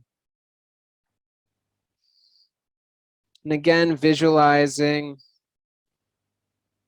the sphere of light around you. You can imagine pentagrams surrounding you with the holy names of light. Above and below you are 2 hexagrams. Just whatever calls to mind for you the most sacred aspect of the universe, the guiding light, the principle of divinity, to come forth, to clear this space. We give license to depart of all spirits that are present here, and we thank you for your support and aiding us in achieving our wills. And we declare this ritual duly closed.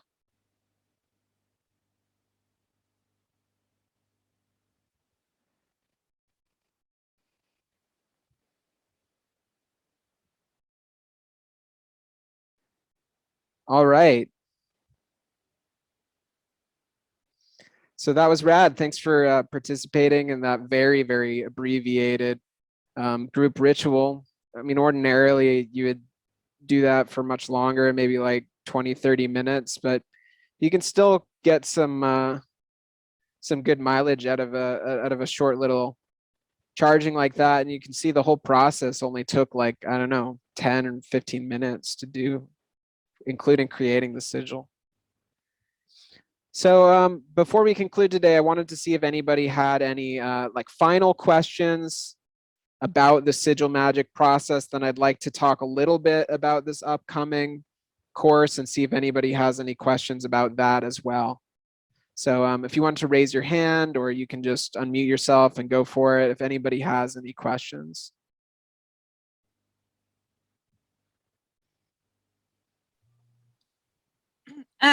Where did the mantra come from that you used for the sigil just now?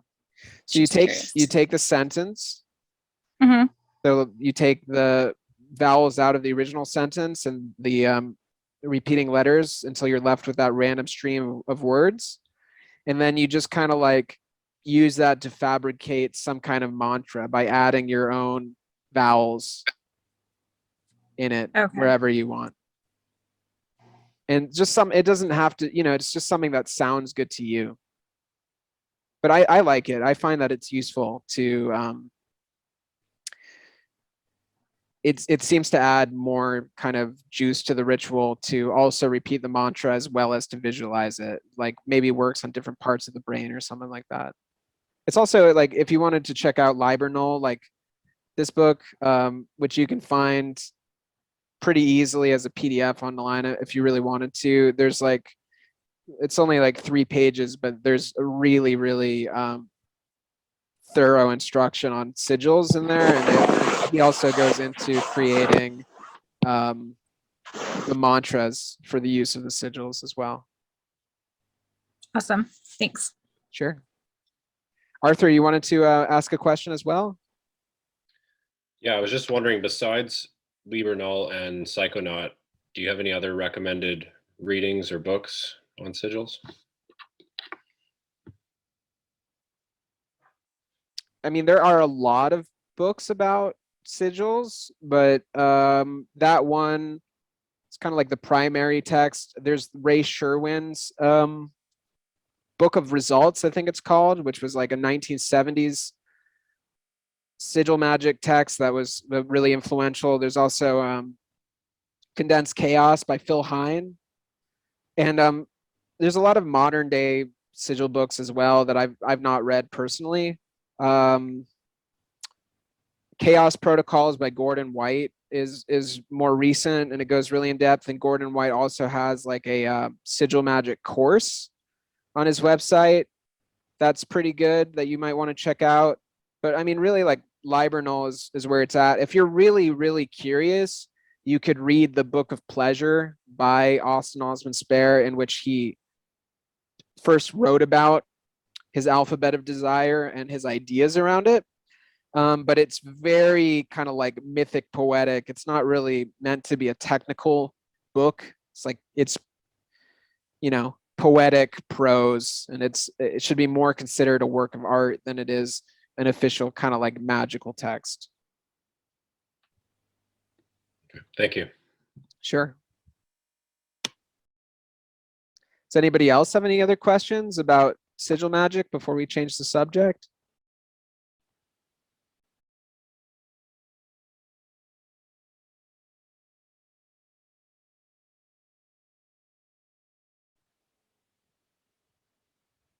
Wyland, did you want to ask a question?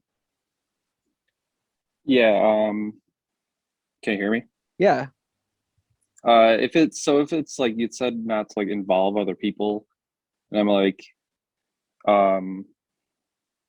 could you do like soft things like understanding from someone or something like that, rather than like something that might affect them? I guess, I don't know. Well, I mean, if you do a divination on it and it seems okay, I mean, it's probably fine.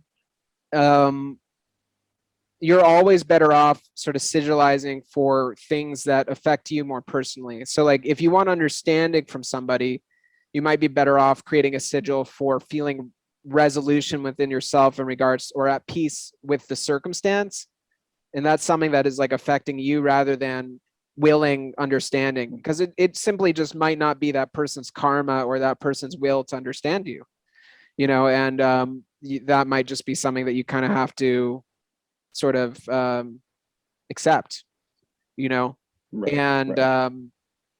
So in that case, you're generally better off, and there's usually, if you use like a little bit of creative thinking around it, there's usually a way to sort of bend an intention so that it's more directly affecting you than it is another person, and really asking yourself what you actually want, and what is the deep desire, like what is really under the surface, you know, because like we often think we want something like, you know, I want this cool motorcycle, and it's like, well, why do you want that? Maybe you want recognition, maybe you want respect, maybe you want love, maybe you want you know, to feel good about yourself, like whatever. There's always like there's a deep desire underneath the surface desires, and the more you can kind of dig deep and understand those deep desires and sigilize for those, the better your results are going to be.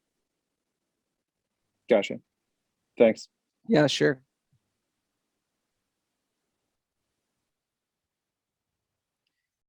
Anybody else?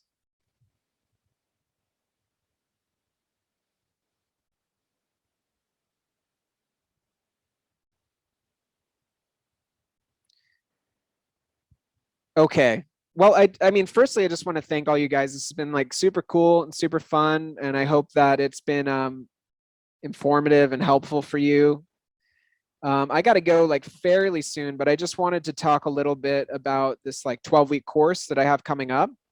I'd love to share the website with you so that you can take a look at it. So beginning on December 21st, I'm launching into a 12-week intensive course on practical magic, calling it the Magic 101 course. And it's going to be really, really powerful. It's going to be incredibly thorough, and it's going to look at magic from a lot of different perspectives and a lot of different techniques and a lot of different traditions, with guest teachers who are some of the most respected and accomplished magicians of our time. People that have really, really been deep in the current of magic. So let's take a look at some of the teachers that we have. So David Schumacher, for example, his teacher is Phyllis Seckler, who is a direct student of Aleister Crowley. He's an amazing teacher of thelemic magic, as well as a very accomplished psychotherapist. And he is the founder of the Temple of the Silver Star.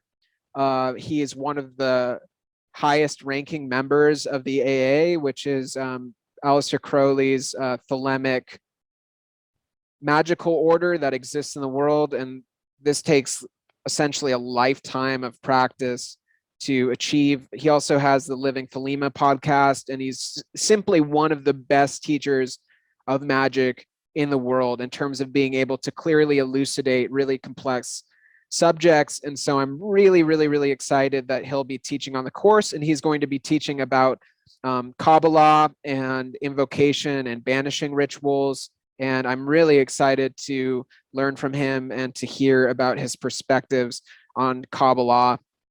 Gabriella Herstick, who's amazing, she's going to be teaching about sex magic.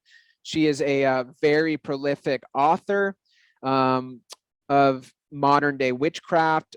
She has a really intuitive and embodied approach to magic. And I think that she'll be a great complement to the kind of more intellectual or academic side of things that David Schumacher and his kind may present. But Gabriella Herstick is like an amazing author. She's the founder of Kink Coven, which is a once a month sex magic online sort of thing that's really cool. And it's going to be really, really fun to learn from her as well. You know, and sex magic's a kind of fun subject. And then Mickey Pellerano, he's an incredible artist and a astrologer. And he is the founder of Time Lord TV, which is a really cool occult TV show that Gabriella Herstick was at one point a guest on as well. And he's going to be teaching about how to use magic for your creative work and for the art that you want to create, as well as teaching about tarot and divination. So every single week is going to be a different subject that we're going to dive as deeply into as we possibly can to provide for you the most thorough understanding of magic that you can possibly get, with the intention that by the end of the 12 weeks, you'll be a fully practicing magician. So the idea of the course is to take somebody who's never practiced magic before in their entire life, that doesn't know anything about it, and to really download an intense amount of information into them, as well as experiential daily practices that will allow somebody to fully learn and to fully practice magic. Luna Veronica Mystic, she's a good friend of mine here that lives in Bali, and she's an amazing astrologer as well as a business coach and an entrepreneur, and she's going to be teaching about astrology.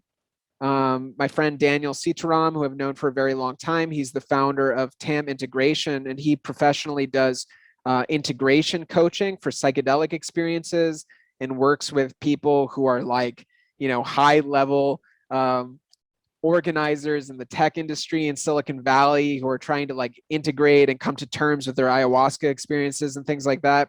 And so Daniel is going to be our kind of trip sitter, and he's going to guide us through the principles of harm reduction and how to utilize psychedelics and altered states of consciousness to yield magical results.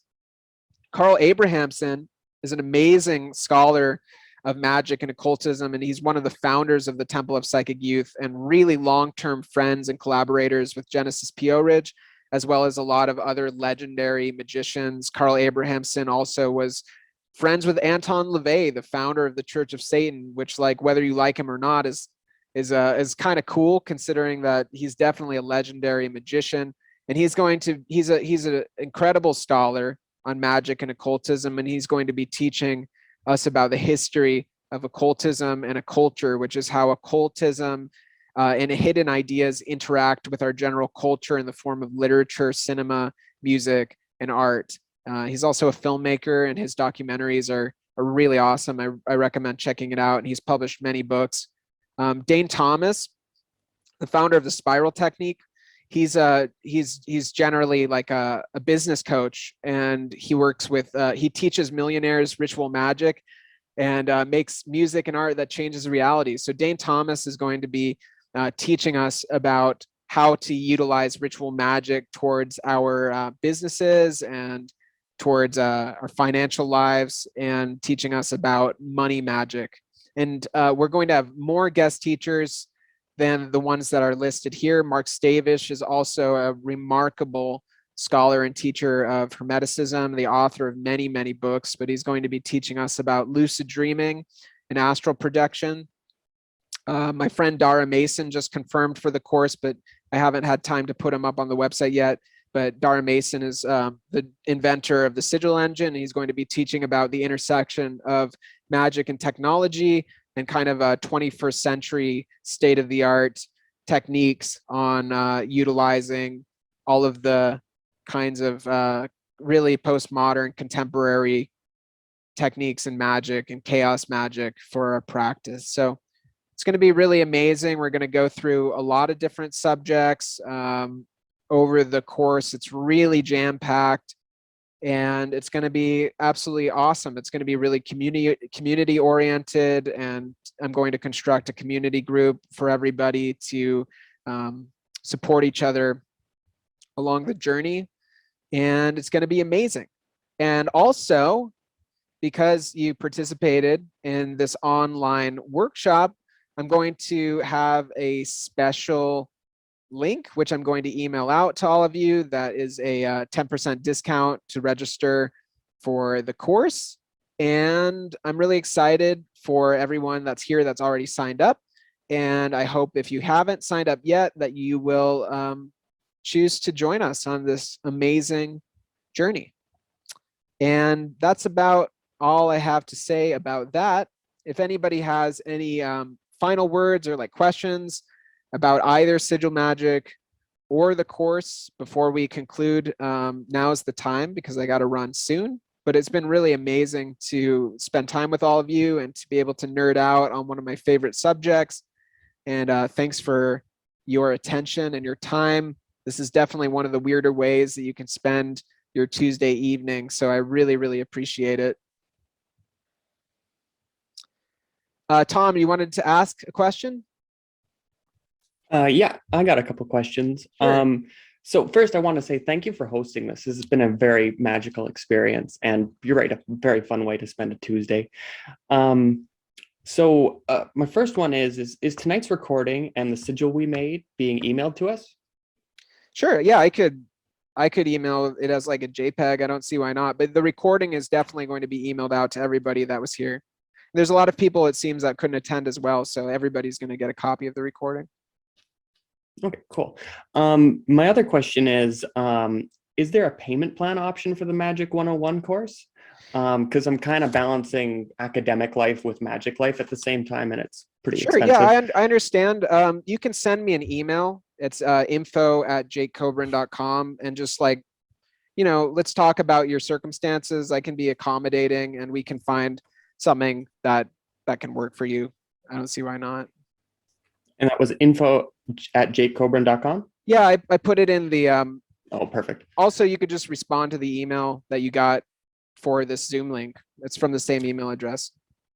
Awesome. And my last one was, are there any books we should read up on before the course starts? Well, for the course, we're going to be reading along with a book called Modern Magic by Donald Michael Craig. And I admit it's not one of my kind of like core magical books, but it is generally respected within the magical culture as like highly informative, and it's really thorough, and it has a kind of like 12-week curriculum. That's not exactly what we're going to be covering in the course, but I think that as a kind of textbook for the course, it's going to go well in tandem with what we're going to be exploring. So that would be the book to get and to read. Probably, I guess we'll probably read up to the first chapter by the beginning of the course. And like I said, it's not going to fully be the same thing, but it's going to go well in tandem with what we're going to be learning and practicing. Cool. And actually, I've got a really cool story about modern magic. So I'm one of Damien Eccles' Patreon members. And great. In his lunar invocation episode he had around January last year, I was talking with one of the other fellow Patreon members, and I mentioned that I was wanting to buy the book, but I had not had the money to do so. And he offered to buy it for me and ship it to me. And wow, cool. Guy I've never met before from England, and he sent it to Canada, which was a pretty cool move on his end. That's awesome. Cool. Yeah, I've heard also like people using sigils to acquire, things like, I need a bookshelf, and you make a sigil for that. Then you like go over to somebody's house and they're like, hey, I got this bookshelf. You need a bookshelf, so like that's another thing you can do if they're kind of like material possessions, like a book or a tool or something that you want. You could also sigilize for those things rather than sigilizing for the money to buy them. And sometimes magical objects like tarot decks or wands or whatever can come to us in unordinary ways. Isn't that the beautiful thing about magic? Yeah, it's fun. I love it. All right, I guess that's everything. So thanks so much. Yeah, thanks, Tom. Arthur, your hand's up. Did you have a question?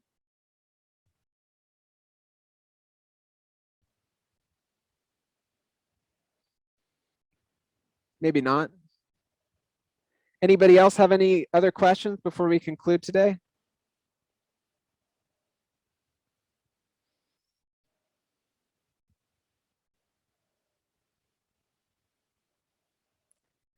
Going once, going twice? Anybody?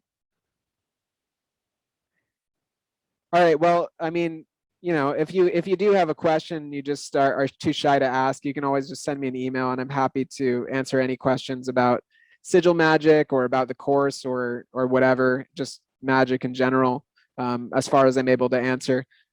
And yeah, like thanks everybody so much for coming today.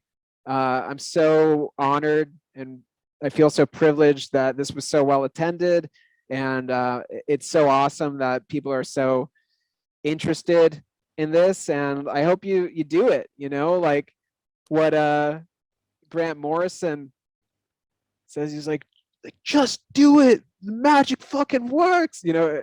It does. Like, do it. It's awesome and it's free and it's low energy. It's like, you know, what could go wrong? So have fun with it. You know, don't take it too seriously. If you get too serious about it or you ascribe too much objective reality to your experiences, you can seem a bit loopy to people. You know, keep your head on straight, make sure you stay grounded and don't let your entire life get taken away.